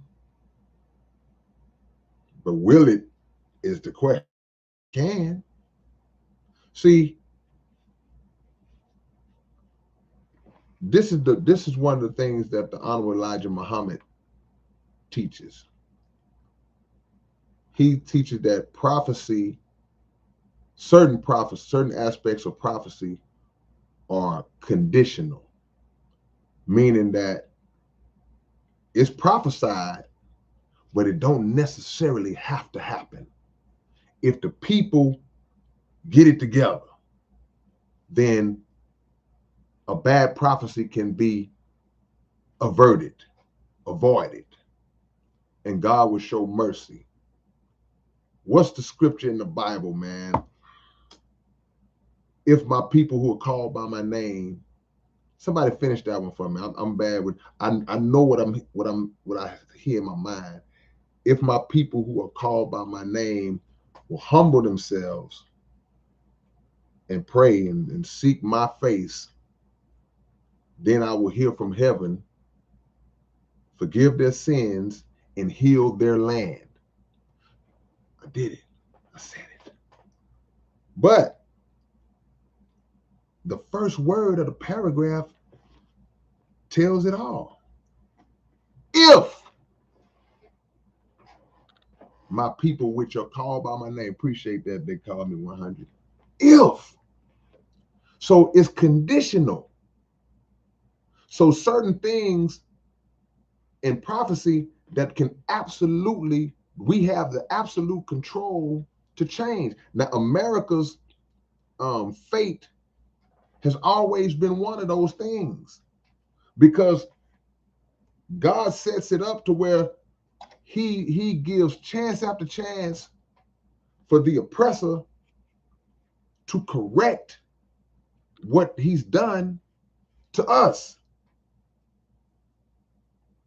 Chance after chance. So that means when it gets too late, nobody will ever be able to say, man, I didn't know. Did nobody tell me? Nah. I sent messengers, prophets, warners. I sent all these different people to tell y'all what I was getting ready to do. And y'all still kept on getting down. Which meant that, okay, how many of y'all ever caught a whooping before? Raise your hand if you ever caught a whooping.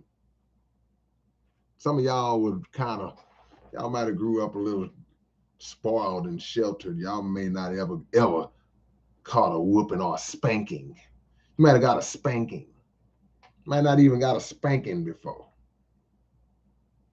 That's why some of y'all turned out so crazy, because even if your mama mess around and just holler at you the wrong way, you lose your mind.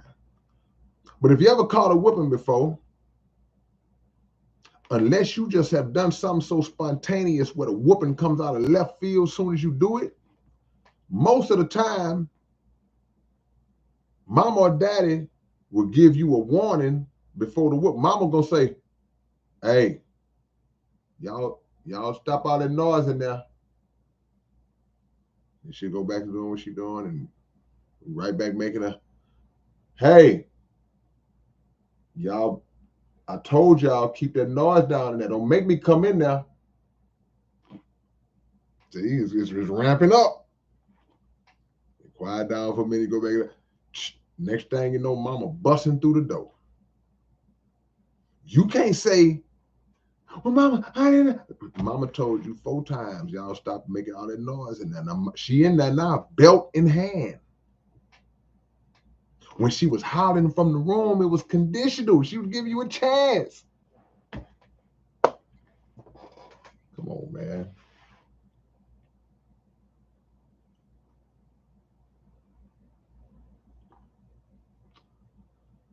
So yeah, America could be, but at the pace that it's going,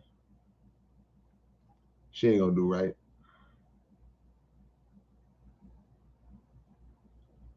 Frank Stein, people always say them orbs, but I don't know if it's dust. I don't know what it is, man. But I always see them little things flying around in my videos, man. I don't know. Could be some kind of scientific effect that the light is having. I mean, some effect that the light is having some kind of way. I don't know. Who knows? I ain't talking about abuse, Jimmy. I ain't talking about getting beat. I'm talking about a good old fashioned butt whooping.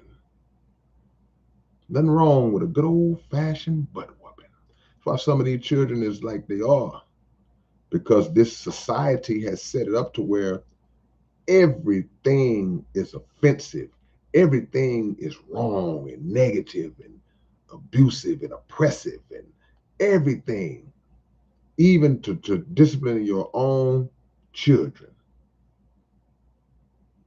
See? Somebody walk up to you in the grocery store and try to prevent you from whooping your own child when your child in there acting a straight donkey on aisle 8. And somebody come intervene and talk, you shouldn't hit that child like that. You right. Now I'm finna hit you.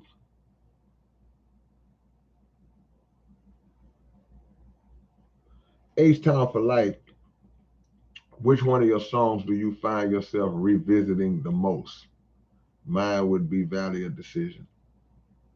I don't listen to a lot of my music.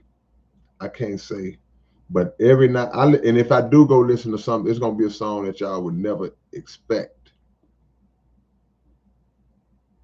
Like I go listen to One Night Stand,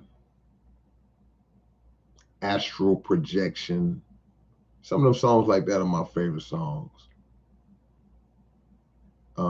Yeah, songs like that. I can't think of none of my songs. They've desensitized us, absolutely. Yeah. And not only have they desensitized us, they've scared us. They punked us. Man, you can't whoop your children no more, man. Says who? You better whoop them in the house before these police whoop them outside the house, or before this world whoop them outside the house. And the police might do that anyway. Shot that man 60 times. Shot that man 60 times. Unarmed 60 times. 60. 6-0. Where's the training?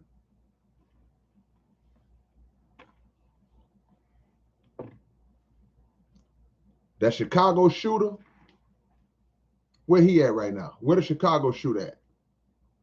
Does anybody know where the Chicago shooter is?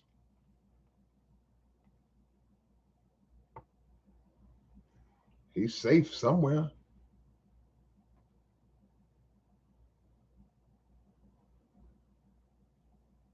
See? Where were the 60 shots for him? Hit the like button if you haven't hit it already, man. 60 unarmed, running away. See, the training always fails when it comes to black people. And at this point, no excuses that y'all can make for these dirty police will hold up. Y'all steady make excuses for, well, we don't know what was happening while the guy was running away. See, he might have been running away shooting like, man. Meanwhile, these mass shooters are steady getting taken in alive. So you can't tell me this ain't racial.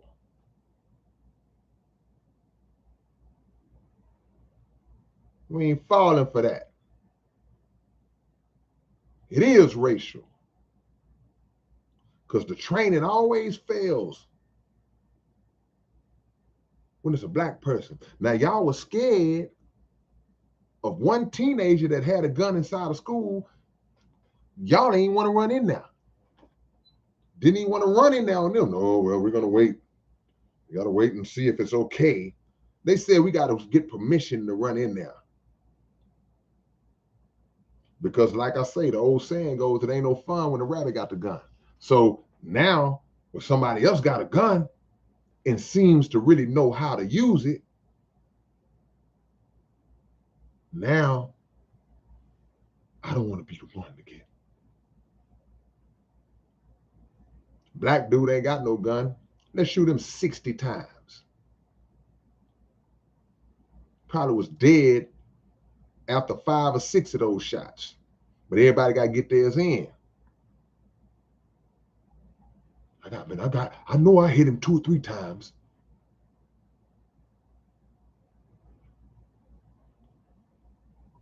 It's America. This is why, one of the reasons why America is going to get destroyed. Plain and simple. Just for acts like that. Blatant, clear-cut acts of racism like that. This is why your beloved America is going to be destroyed. It's just our job to get out the way. Because a lot of us going to get caught up with them because we're going to be, no, stop.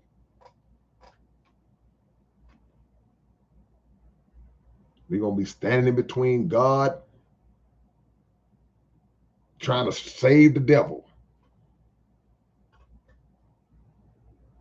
No, God, don't do it to him, God. He gave me a job one time.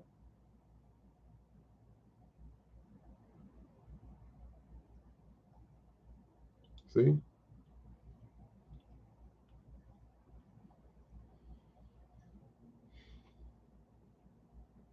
What is the Georgia Guidestones? I don't know what that is.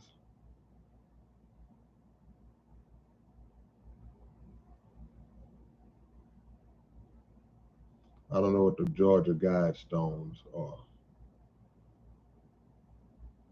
So they shot 60 times, but hit him 5 times. Okay. Appreciate that, KO. OG salute. Hey, y'all do the OG salute. KO is in the building, man. My SPC brother. OG salute. Let me see if y'all know what the OG salute is without me having to say it. We got to give an OG salute to my brother Soul Worthy 713. Try saying that 5 times in a row.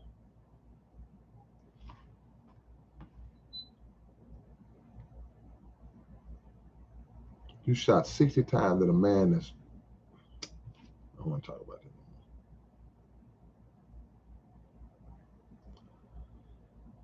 I ain't want to talk about it no more. Everybody put up a peace sign or power fist or salute or 100. Everybody put it up, man, right now, man. Straight up. Everybody in the chat, give me some love. Give my brother some love. Appreciate that.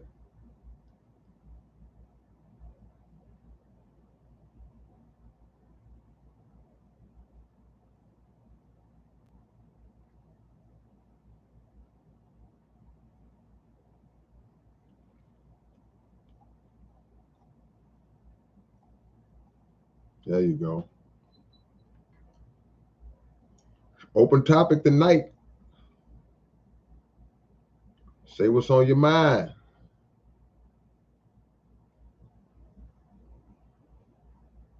Say what's on your mind. SPC 35-year anniversary, man. September the 10th at the Scout Bar. What album should we go and listen to tonight by you? Shh. The mood I'm in right now, go listen to Plantation Rebellion. Plantation Rebellion. Y'all hold on for 2 seconds. I got to do something real quick.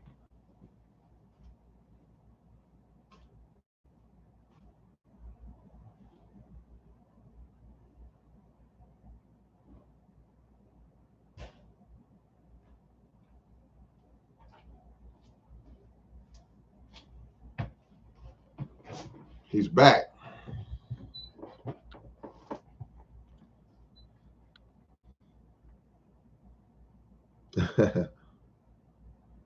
Twin say all of them.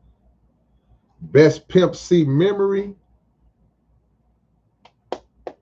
I got a few. I got some Pimp C memories that I ain't gonna even talk about. But you know, I mean, just to be honest with you, Zay Sanchez, just remembering, I mostly remember when they were starting out. I remember we did a show.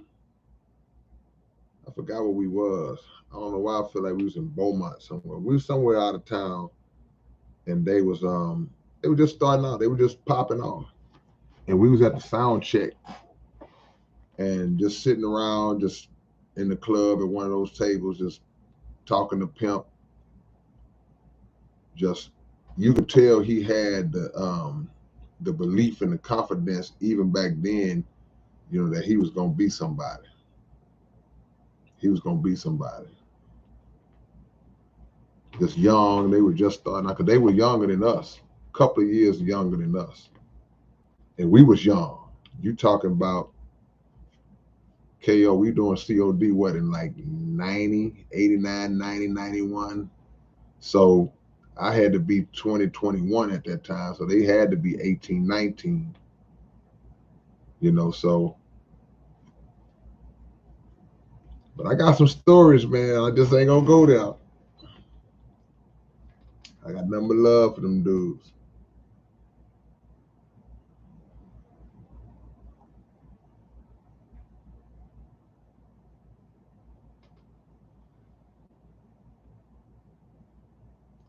How do you feel about all this drag queen story time with children? It's all a part of the agenda. It's all agenda driven, bro.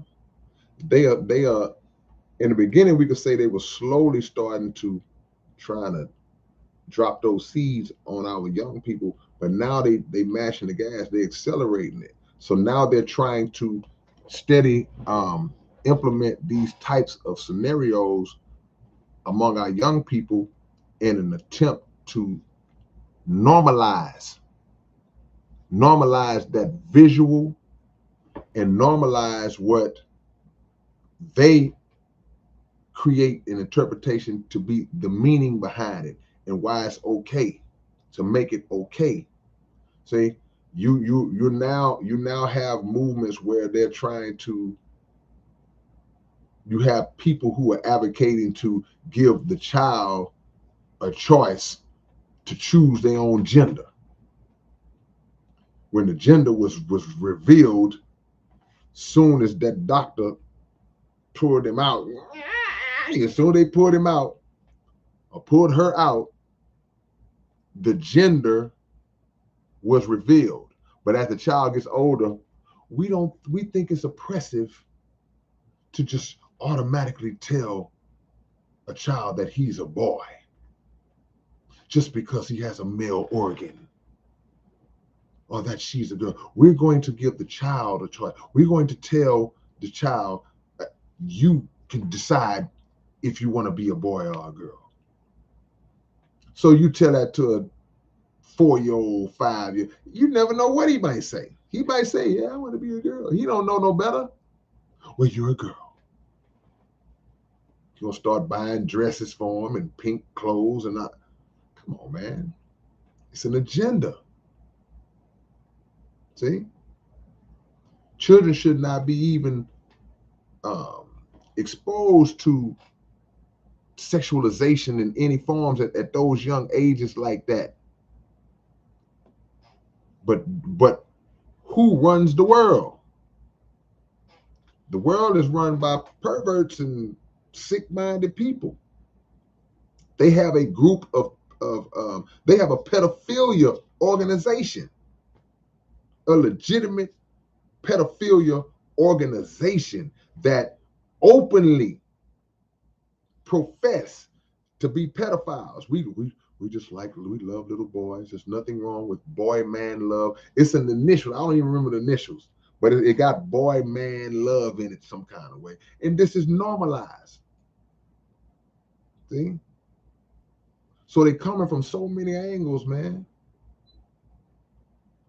We need to be focused on teaching our children the best way we can and giving them the understanding of the agenda. Hey, son, let me explain to you what this world is about and what they try to do. So when you see this, you'll know what it is. You'll recognize what it is. You don't want your son to be in school and then come home shocked like,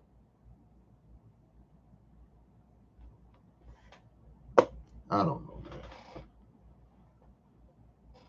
I don't know. You got to try to jump in front of that, man. So they'll recognize what it is they seeing when they see it. Daddy, remember you was telling me about, man, a lady came out of school today trying to say, da, da, da, da. See, they'll bring it back to you. They'll bring it back to you, man.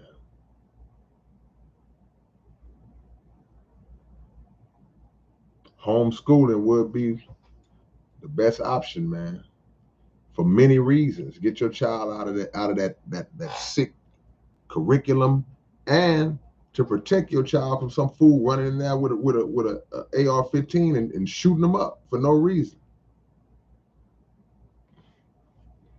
The killing fields. They're killing your mind, and now you got people out there trying to kill the body.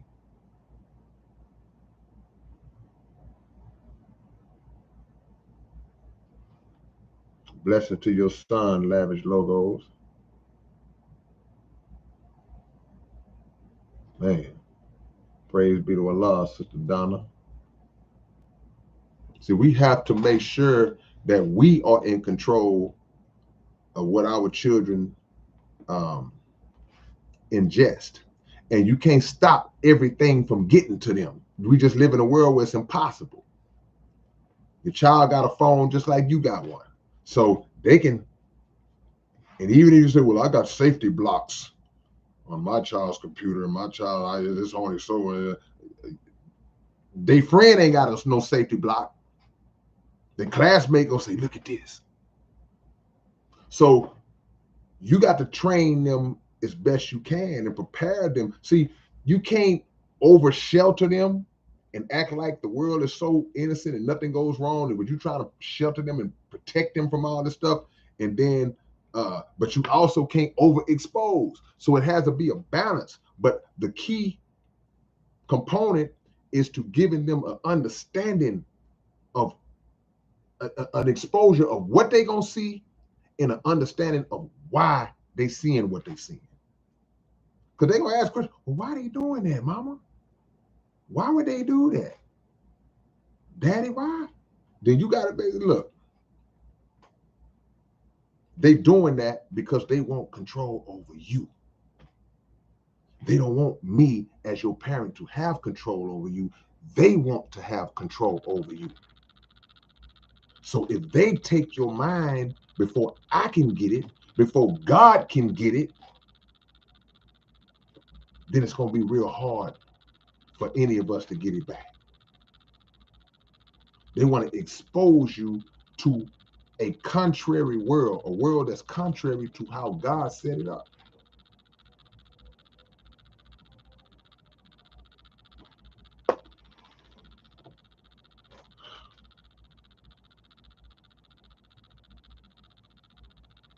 See what y'all talking about. Yeah, man.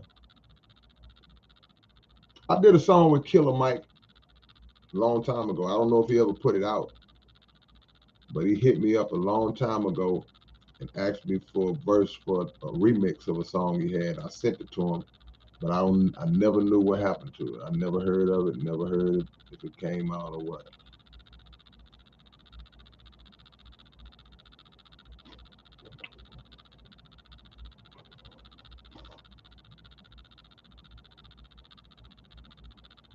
Trying to tell you, man. It's a war going on, y'all. That's what y'all don't understand. This a war.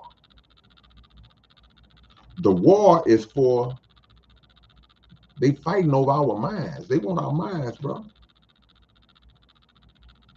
They want your mind, and they want the mind of your children. Families are being split up because of differences of views, because views and that have been imposed on our children, the children have taken to it. And so now, if you're an old school parent, you're like, hey man, I didn't raise you like that. I didn't raise you to be like that. I didn't raise you to think like, act like that. They fight against you now. Your children will rebel against you now.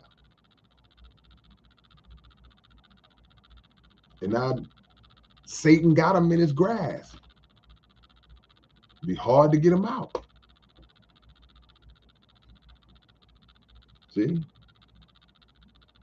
The dream said the devil has really shown himself over the past several years. Yeah, he's just mashing the gas. He always has shown himself. It's things that the devil did hundreds of years ago that are worse than some of the things that he's doing today. But the difference is they're more scientific, and they're just, in some cases, they're more overt. They used to kind of be slick with it. You didn't know that you was being deceived as much as a lot of people can pick up on it now, but there's some people that still don't know. There's some people who still think that America is just coasting along. America is just the greatest. This is just the most wonderful country in the world. No better place to be than America. That's what they thought about the Titanic. They said the Titanic, they say the Titanic was so great that God couldn't sink it. See, this is the arrogant mind that they got. They build this big old ship, and they say this ship is so great.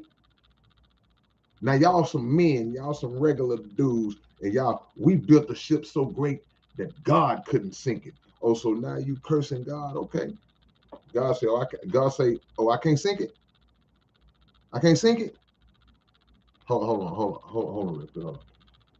They say I can't sink it. All right. I'm gonna let y'all get on about that third, fourth day.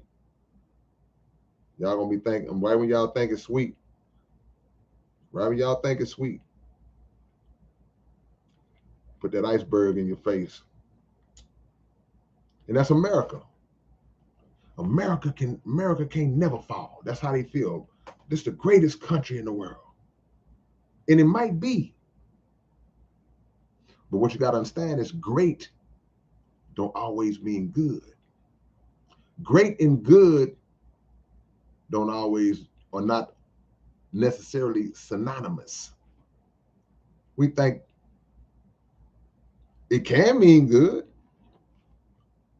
If your friend called and say, man, I just got a new job, man, I'm making $30 an hour.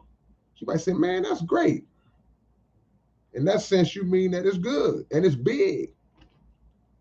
But it's a lot of things that have been great, but they weren't good. Y'all remember learning about the Great Depression? When the stock market crashed in 1929, it was called the Great Depression. Was it good?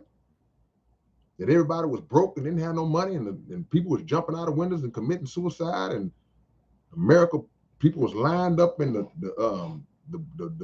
soup lines, and it was great because of the magnitude. Y'all remember the great hurricane in 1900 that hit Galveston? Was that good? No, it wasn't good because people died and lost their property and all, but it was great because of the magnitude. So America is great because of the magnitude and all of the history and all of the wealth that is accumulated but ain't nothing good about America. So you thinking, oh, God wouldn't do nothing. God loves America. We made a song called God Bless America. Well, you better understand your scripture. I don't care what religion you claim you are, you better understand your scripture.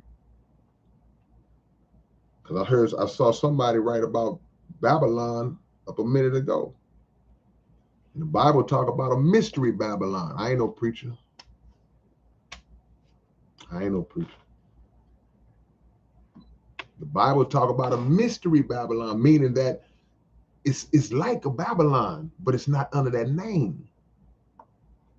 But it's a trillion times worse than Babylon, because Babylon, ancient Babylon, like ancient Rome, like all of the nations that was destroyed back in those times, they did not have near the access to the technology which would give them access to carry out more wickedness than it is right here going on right now.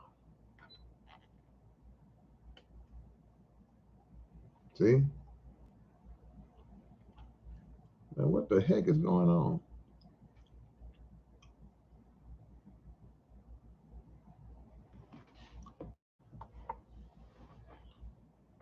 So you say I just said nothing is great about America. Maybe I should have said nothing is good. That's probably what I meant if I said nothing is great. There's a lot great.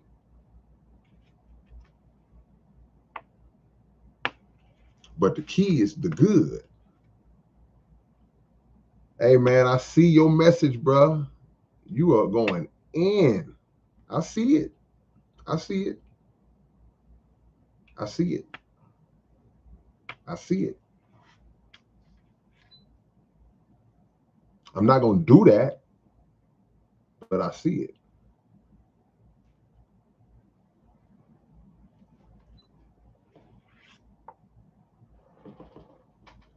America is Egypt.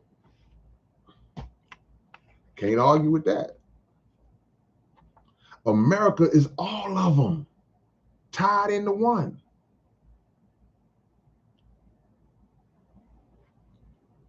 Egypt, Babylon, Rome, any of the nations that was destroyed prior, you can combine them. Sodom and Gomorrah, you can combine them all. And America still be killing them.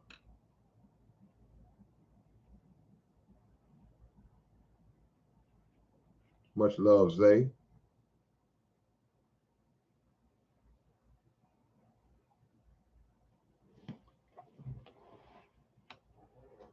Have you read Interview with the Devil by Napoleon Hill? Nah.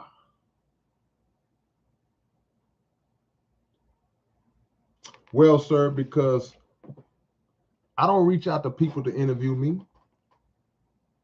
I don't do that. I've never done that. Any interview that I have ever done in my life was because somebody chose to want to interview me. I don't call people up and say, hey man, can you interview me? I don't do that. That's just not how I don't move like that. It's not that important to me. I don't have no disrespect towards anybody's platforms. I respect all the platforms, but I'm not gonna call people up trying to get on their show and on the interview. That ain't how I move. I mean, I don't knock if that's how somebody may do it, but I ain't built like that. Whatever's for me gonna be for me. Whoever reaches out to me and say, man, I love to get you on there. Hey, I love to be a part of it, but there'll never be a time where I try to let me call the Breakfast Club and see if I can. For what?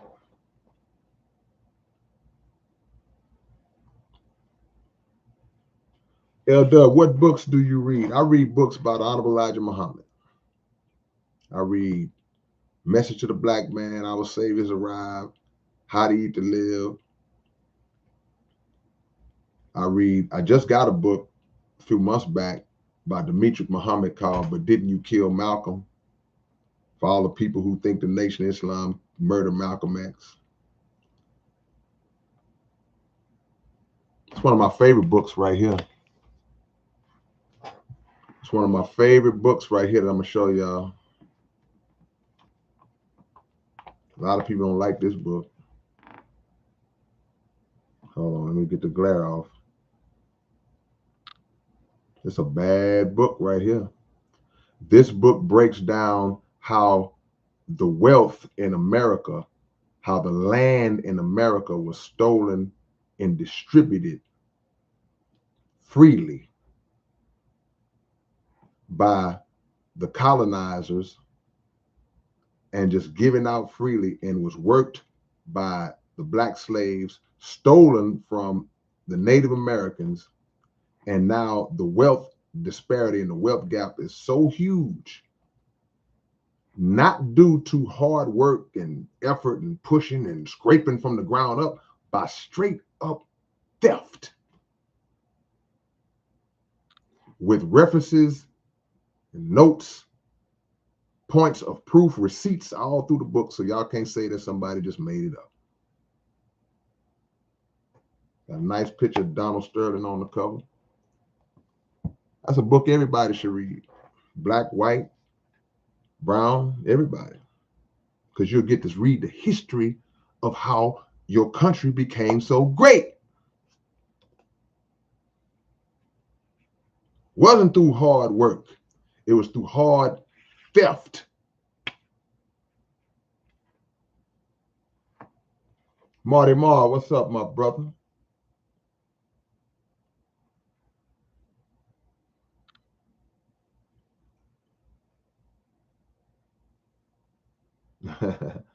Tribe of Israel. Yes, sir.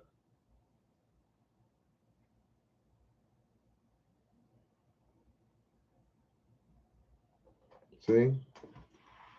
Well, we got to understand that none of our conditions in this country is accidental. Everything that is because it was set up that way. We can't just look at ourselves and say, well, we just poor. That's just how it was meant to be for us. We just poor. Yeah, if you think like that, cause and effect is a real law. There's nothing that happens without the law of cause and effect being the catalyst. Wherever there's an effect, there's a cause. Something made it be that way. If your stomach is tore up, that means you ate something that caused your stomach to be tore up. Now you're in there tearing up the bathroom. Have you read any of Gerald Holmes' work, particularly The Apocalypse of Settler Colonialism? Nah, I never read that. Have to check that out. I'm familiar with 1984. A lot of the supposed predictions that was made in that book by George Orwell, 1984. But to be honest with you, like I said, when I think about the Honorable Elijah Muhammad's books, book like Fall of America, that predates 1984, we talk about going back to the 60s. He was speaking of that book reads like today's newspaper,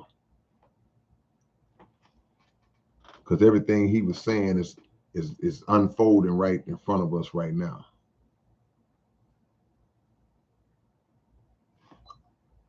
Have I heard of Low Key and Alcala? Yeah, no doubt. UK, those are great UK rappers, man.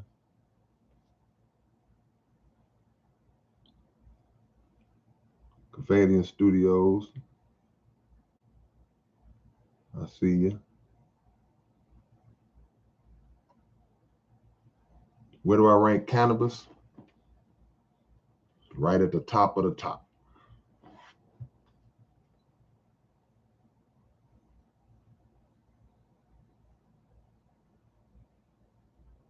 Somebody asked me about the Georgia Guidestones earlier, Isaiah. No, I'm not familiar with it.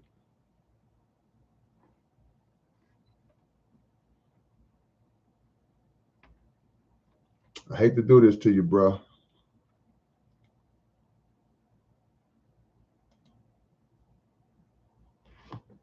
Hate to do it to you, bruh.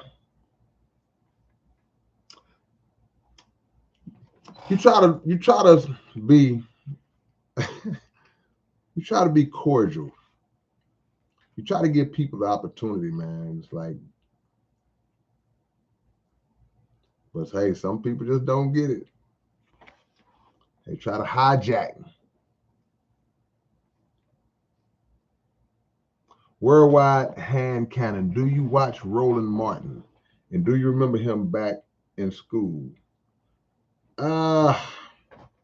Roland, yeah, he went to a different school. I think Roland a little older than me too. But now, like I said, I went to Sturton. Roland went to Yates.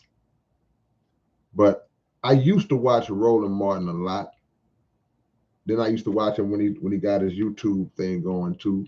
But and I like a lot of what Roland Martin talks about. I agree with him in a lot of what he says. A lot of things that he says I ain't with. I don't agree with him because one of my issues is that I can't really ride with black people who are overly concerned with keeping us in that political arena for whatever reasons. If he has any type of benefits that he gains from his affiliation to the Democratic Party and all that, I don't know. But I'm at a point in my life, and I think that black folks should be at a point in history where we're not still just caught up in this political spell, Republican, Democrat. This candidate's going to save us. That candidate's going to save us. And when we see the pattern all the time, doesn't matter if it's Trump, doesn't matter if it's Biden, doesn't matter if it's Obama, doesn't matter if it's Clinton, Bush, Reagan, whoever it is, we still end up in the same boat. And our boat got a hole in it. So when I see black people who are political just pushers like that, they lose me. I can extract any good messages that you do have. I can extract any information that you do have that can benefit us, but you're not finna make me jump on that politics train, the national politics train, because it's never been good for us, ever.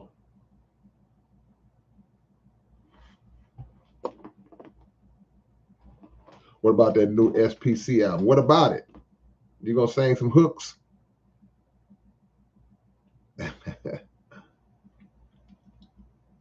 Politics is all theatrics.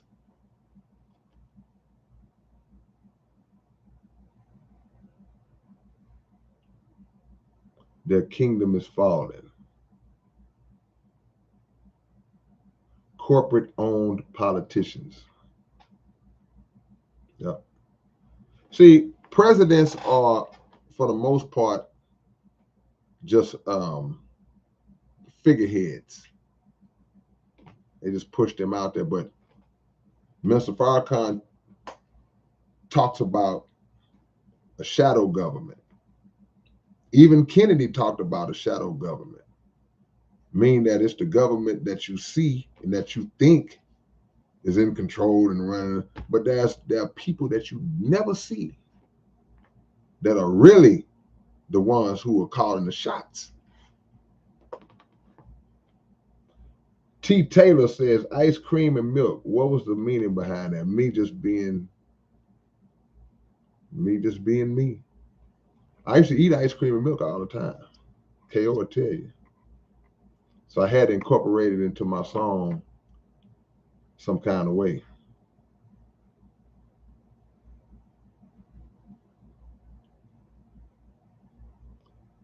Stu Banger.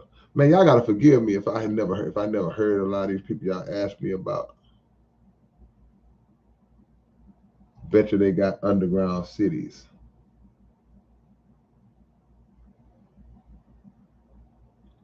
And above the ones calling the shots are the God who controls even them. That's true. But always understand God has two sides to his will. He has his active will, meaning the things that he directly causes to happen. And he has what's called permissive will, which means that things that man is doing that he allows to happen. All right, yeah, I'm gonna let you do that.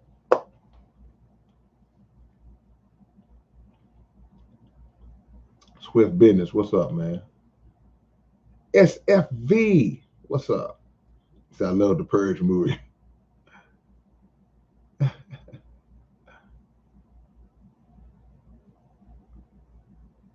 Is the oil and gas industry bad for the earth? I think the people who run the oil and gas industries are bad for the earth, but oil and gas are natural resources. So if these are natural resources, then they absolutely have a purpose that should be beneficial to the people. And we use oil and gas every day, but the problem is if you look at a country like the United States who are oil junkies, who will destroy and invade in nations and kill leaders to occupy the oil and to take over the oil in their countries, it's the people who control the oil and gas who are the problem, you know, because of the revenue, because of the power and the control. See, we heard about the rumor, and I don't know how factual it is. Like one of the people who got killed in a Buffalo shooting, he was probably like the second guy to create an engine that was powered by water that wouldn't require gas. And if something like that was to ever catch on, what you think the gas industry gonna feel about that? See?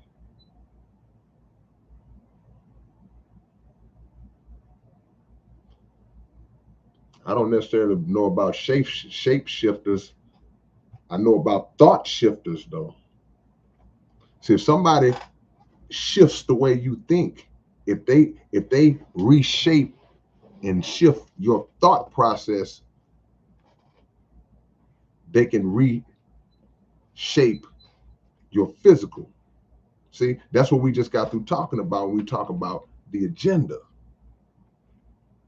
See, if I take over your mind and to make you believe that you something that you not, I can shift your shape because I can make you save up some money and go get a sex change.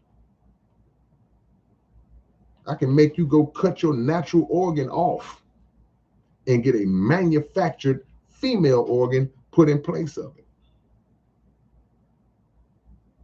So it ain't about necessarily a shape shifter from the start. It's about a mind shifter, somebody who Rubik's cubes your brain, and then the rest of you alters based on your mind because the physical is controlled by the mental.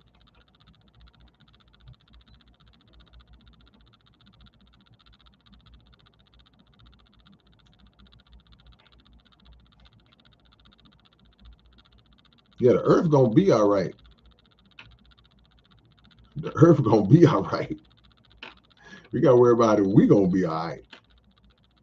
It's cool to say let's preserve the earth. You know, let's take care of the ozone layer. The earth gonna be all right.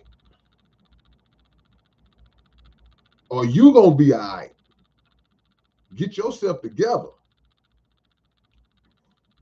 But it is good to try to preserve the natural environment because it's still reflective of the air we breathe and the water we drink, and also that has an effect.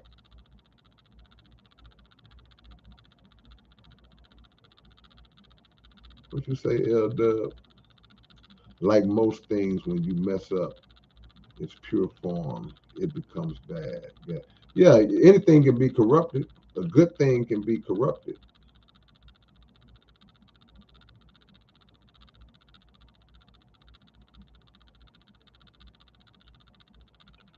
They'll find a way. They find a way to make everything bad.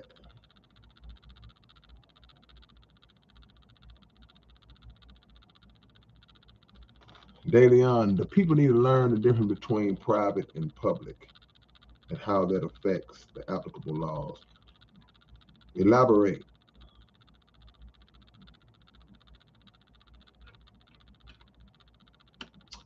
Scotty, I won't necessarily go into good foods to eat, but I'll name a few that you shouldn't eat. Stop eating pork if you eat pork. Stop eating catfish and shrimps, scrimps. Stop drinking and smoking.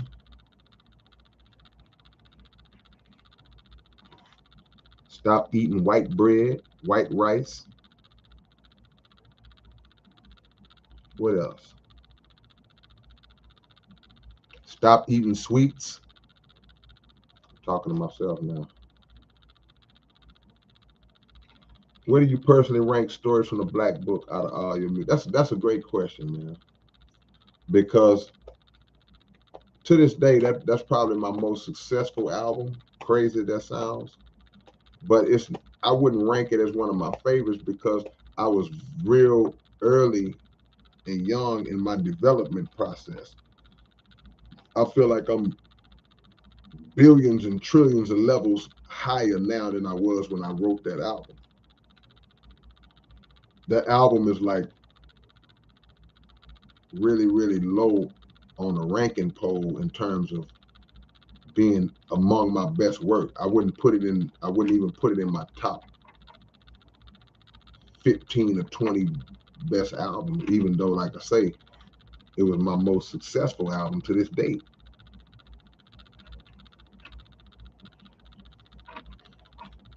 But see, we say we like certain foods, but that don't mean them foods like us.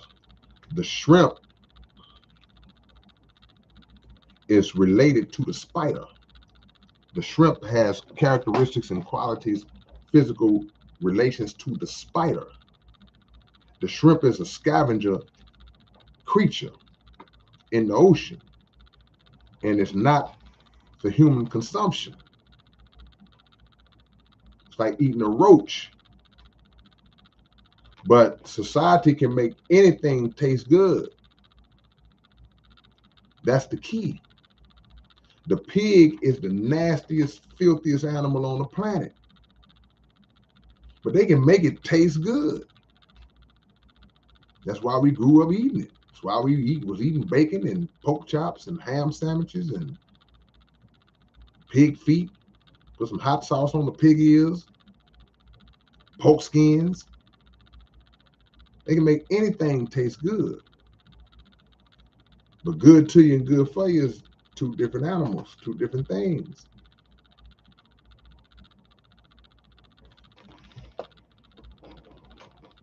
See? Some countries, certain animals and bugs and stuff are delicacies. I was in Australia and passed by this little shop, and in the window they had a glass, these big old bugs, nasty looking bugs. They in there selling them as food. And I was like, man, there's no way I would eat that.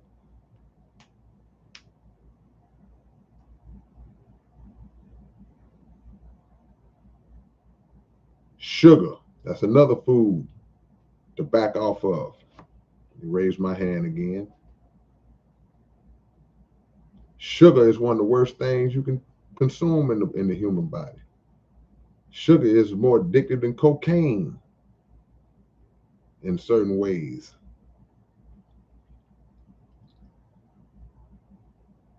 See, they can make anything taste good. Tribe of Israel just broke it down. A lot of the foods that are permitted to eat are right in the Bible. Early on in the book, it runs down a list of things, but there are more things. Go get How to Eat to Live by Honorable Elijah Muhammad. Go get this book. This will give you a nice little rundown of what to eat and what not to eat. Get this book. Go to noi.org, noi.org, and order this book. Break it down.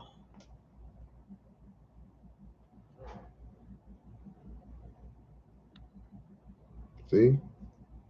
We are what we eat is one of the truest statements ever made. Y'all hit the like button if y'all haven't. One of the truest statements ever made is that you are what you eat. So a lot of the things that we consume, you become that because you take on the characteristics of that which you eat, and you eat whatever it ate. See? The purpose of food is for nutrients,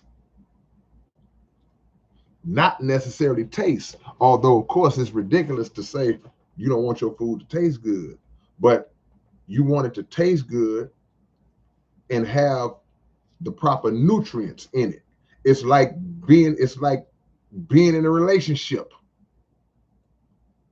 You want your significant other, of course, to look good. You want an attractive wife. You want an attractive husband if you're a female.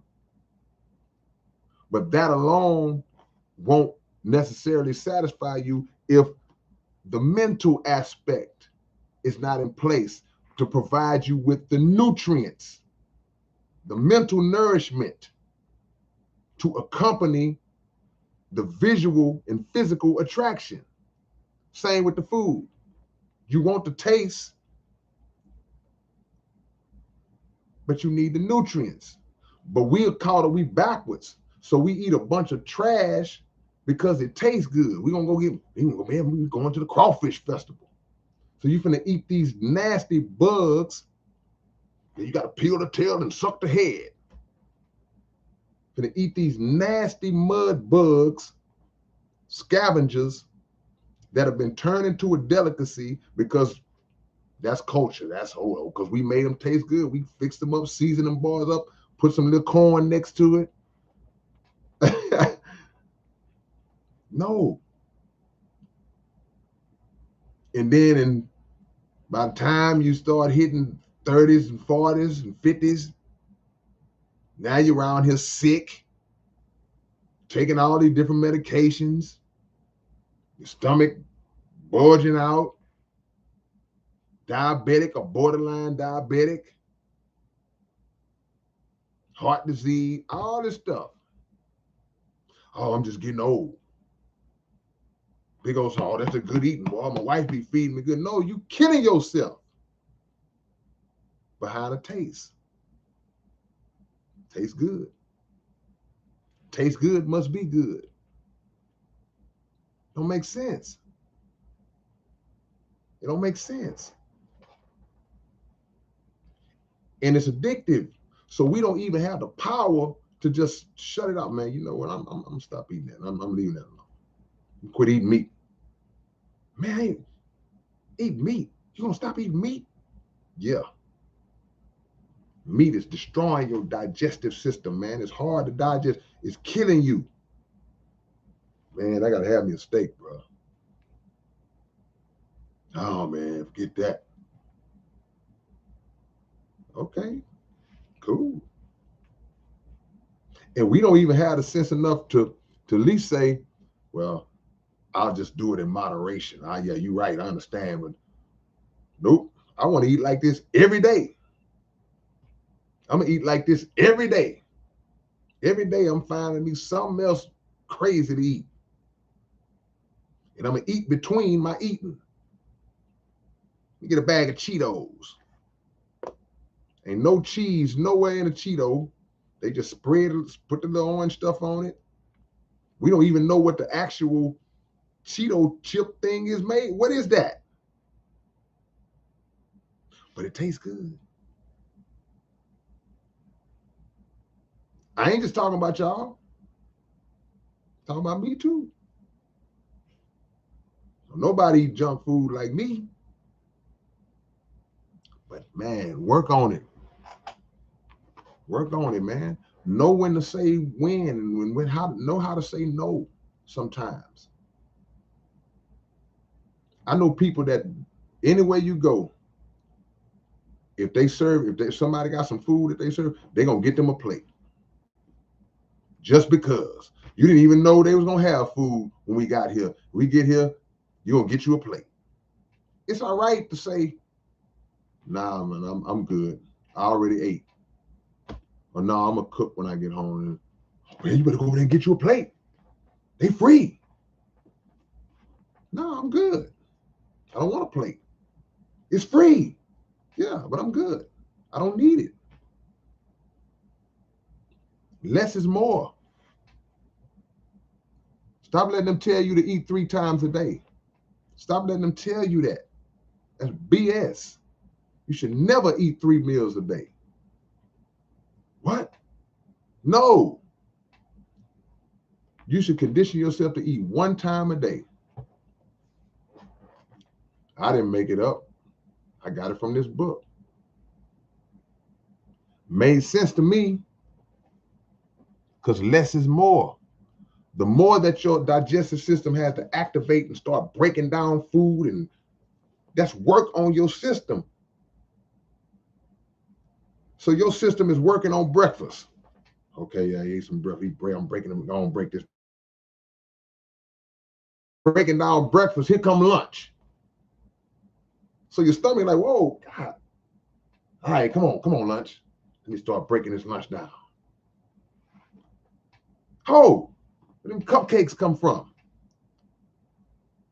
Breaking it down. Oh, here come dinner.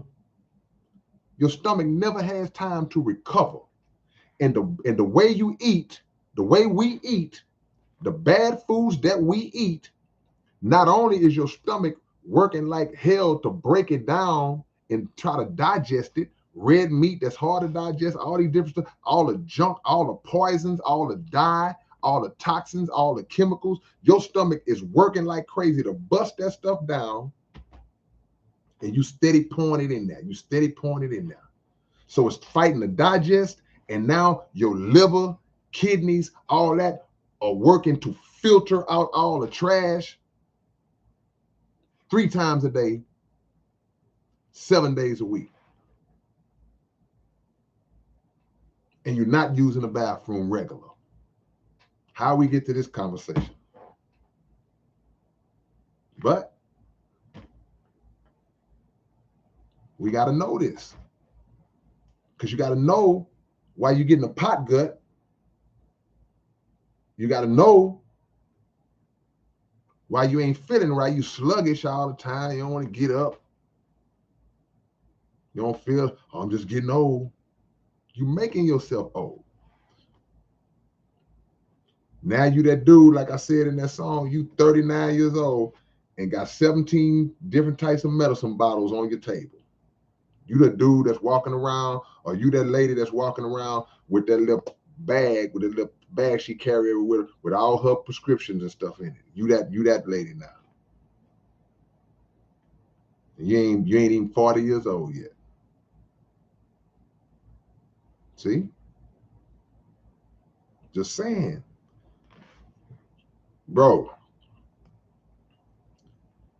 y'all see me always have this pencil every time. I keep this pencil on my desk. But if something happened to this pencil, bro, if I accidentally just and I snap this pencil, I can go buy a whole pack of these. If I drop this remote and break it, the cable company will give me a whole nother one, bro. I have to wait for them to deliver, but I can get another one of these. You cannot get another one of these, bro. It's over. You can't get another body. I don't care what these scientists try to, well, we can give you an artificial. You can't get another one of these. And the fact that our organs are hidden from sight, it makes us ignorantly neglect the proper maintenance of our organs because you can't see them. So you can't see the damage that you're doing to your body. But if you go online and you pull up, say, type in, do a search of a damaged liver versus a healthy liver, and they show a split screen, and you look at how a damaged liver looks. Somebody been drinking, somebody got freaking cirrhosis of the liver or whatever, compared to the health, and you see how shriveled up and jacked up that liver is. Damaged lungs compared to normal lungs. Damaged kidneys compared. You can't see it because you ain't got X-ray vision. So you steady functioning, steady going to eat this, going out to give you drink. Oh man, you're gonna get drunk tonight, boy. But if you could see the damage, see, if you raise the hood up in your car, and you see corrosion on your battery, then you say, oh man, I gotta replace this. I gotta get this. But if you can't see it, you think it's cool until you get stranded on the other side of town somewhere. It's your body. And getting stranded, your body version of getting stranded is just breaking down somewhere. Because the body will break down. Forget what the mind's saying. The mind is like, let's keep going. Let's go hard. Let's do some more. The body like, dude, you got one more time. All right. Okay. The body gonna drop, bro. It's your vessel. You don't get but one. One. Got to do the best you can. Ain't none of us perfect in our execution. You got to do the best you can. You can't be over the top because certain things you can't make it back from.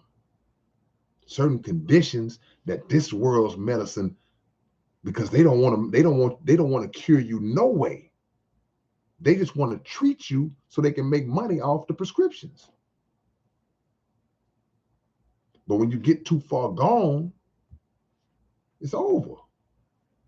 Your liver and stuff start getting tore. It's over. You done. Now you around here, you on a cane and you 43, still young.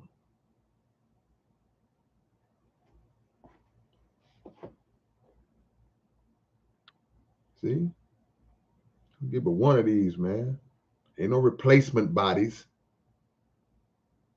It'll be nice. Every human is born with a replacement body. Wouldn't that be cool? To where you just get yourself, man, that dude in the hospital bed, the doctor like, man, this dude, it's messed up, man. So what y'all want to do? Hey, man, well, you know what? He only 32. We sure don't want to use his replacement body this early. But ma'am, he's really messed up. Okay, we got to go and give him his replacement body. And some of us so messed up, we'll get the replacement body and mess that up in a few years. 5 years, you done messed up your replacement body.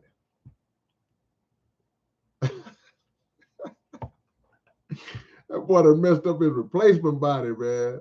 In 5 years, he just got it. Start right back doing it because you felt great. Once you got that replacement body, you're like, man, I can dunk again. I'm smashing all night. I shouldn't have said that part. Well, I got that replacement body and messed that up. It's like playing a video game. You get that extra man. You're like, as soon as you get an extra man, you blow it up like, man. Replacement body. Boy, y'all had that replacement body, boy. Some of us need that replacement body, though. I ain't gonna lie. Male and female. Machiavelli say replacement body, same mind. It's like, yeah, we can't see the mind is an abstract entity. It's not something that we can physically, the mind is just represents that abstract, that thought. So unfortunately, we can switch this body. We have to transfer his same thought process into the new body. You're gonna get the same fool with a new body. You ever seen somebody just wreck a car? They wreck a car, total it out, then they end up getting a settlement or insurance or something, and they get a whole nother car, but you still the same fool driving crazy, and you end up tearing that one up. That's the replacement body. Yep. Man, let me get out of here, man. I done held y'all up. I done broke my record tonight, man. I'll catch y'all later, man. One love.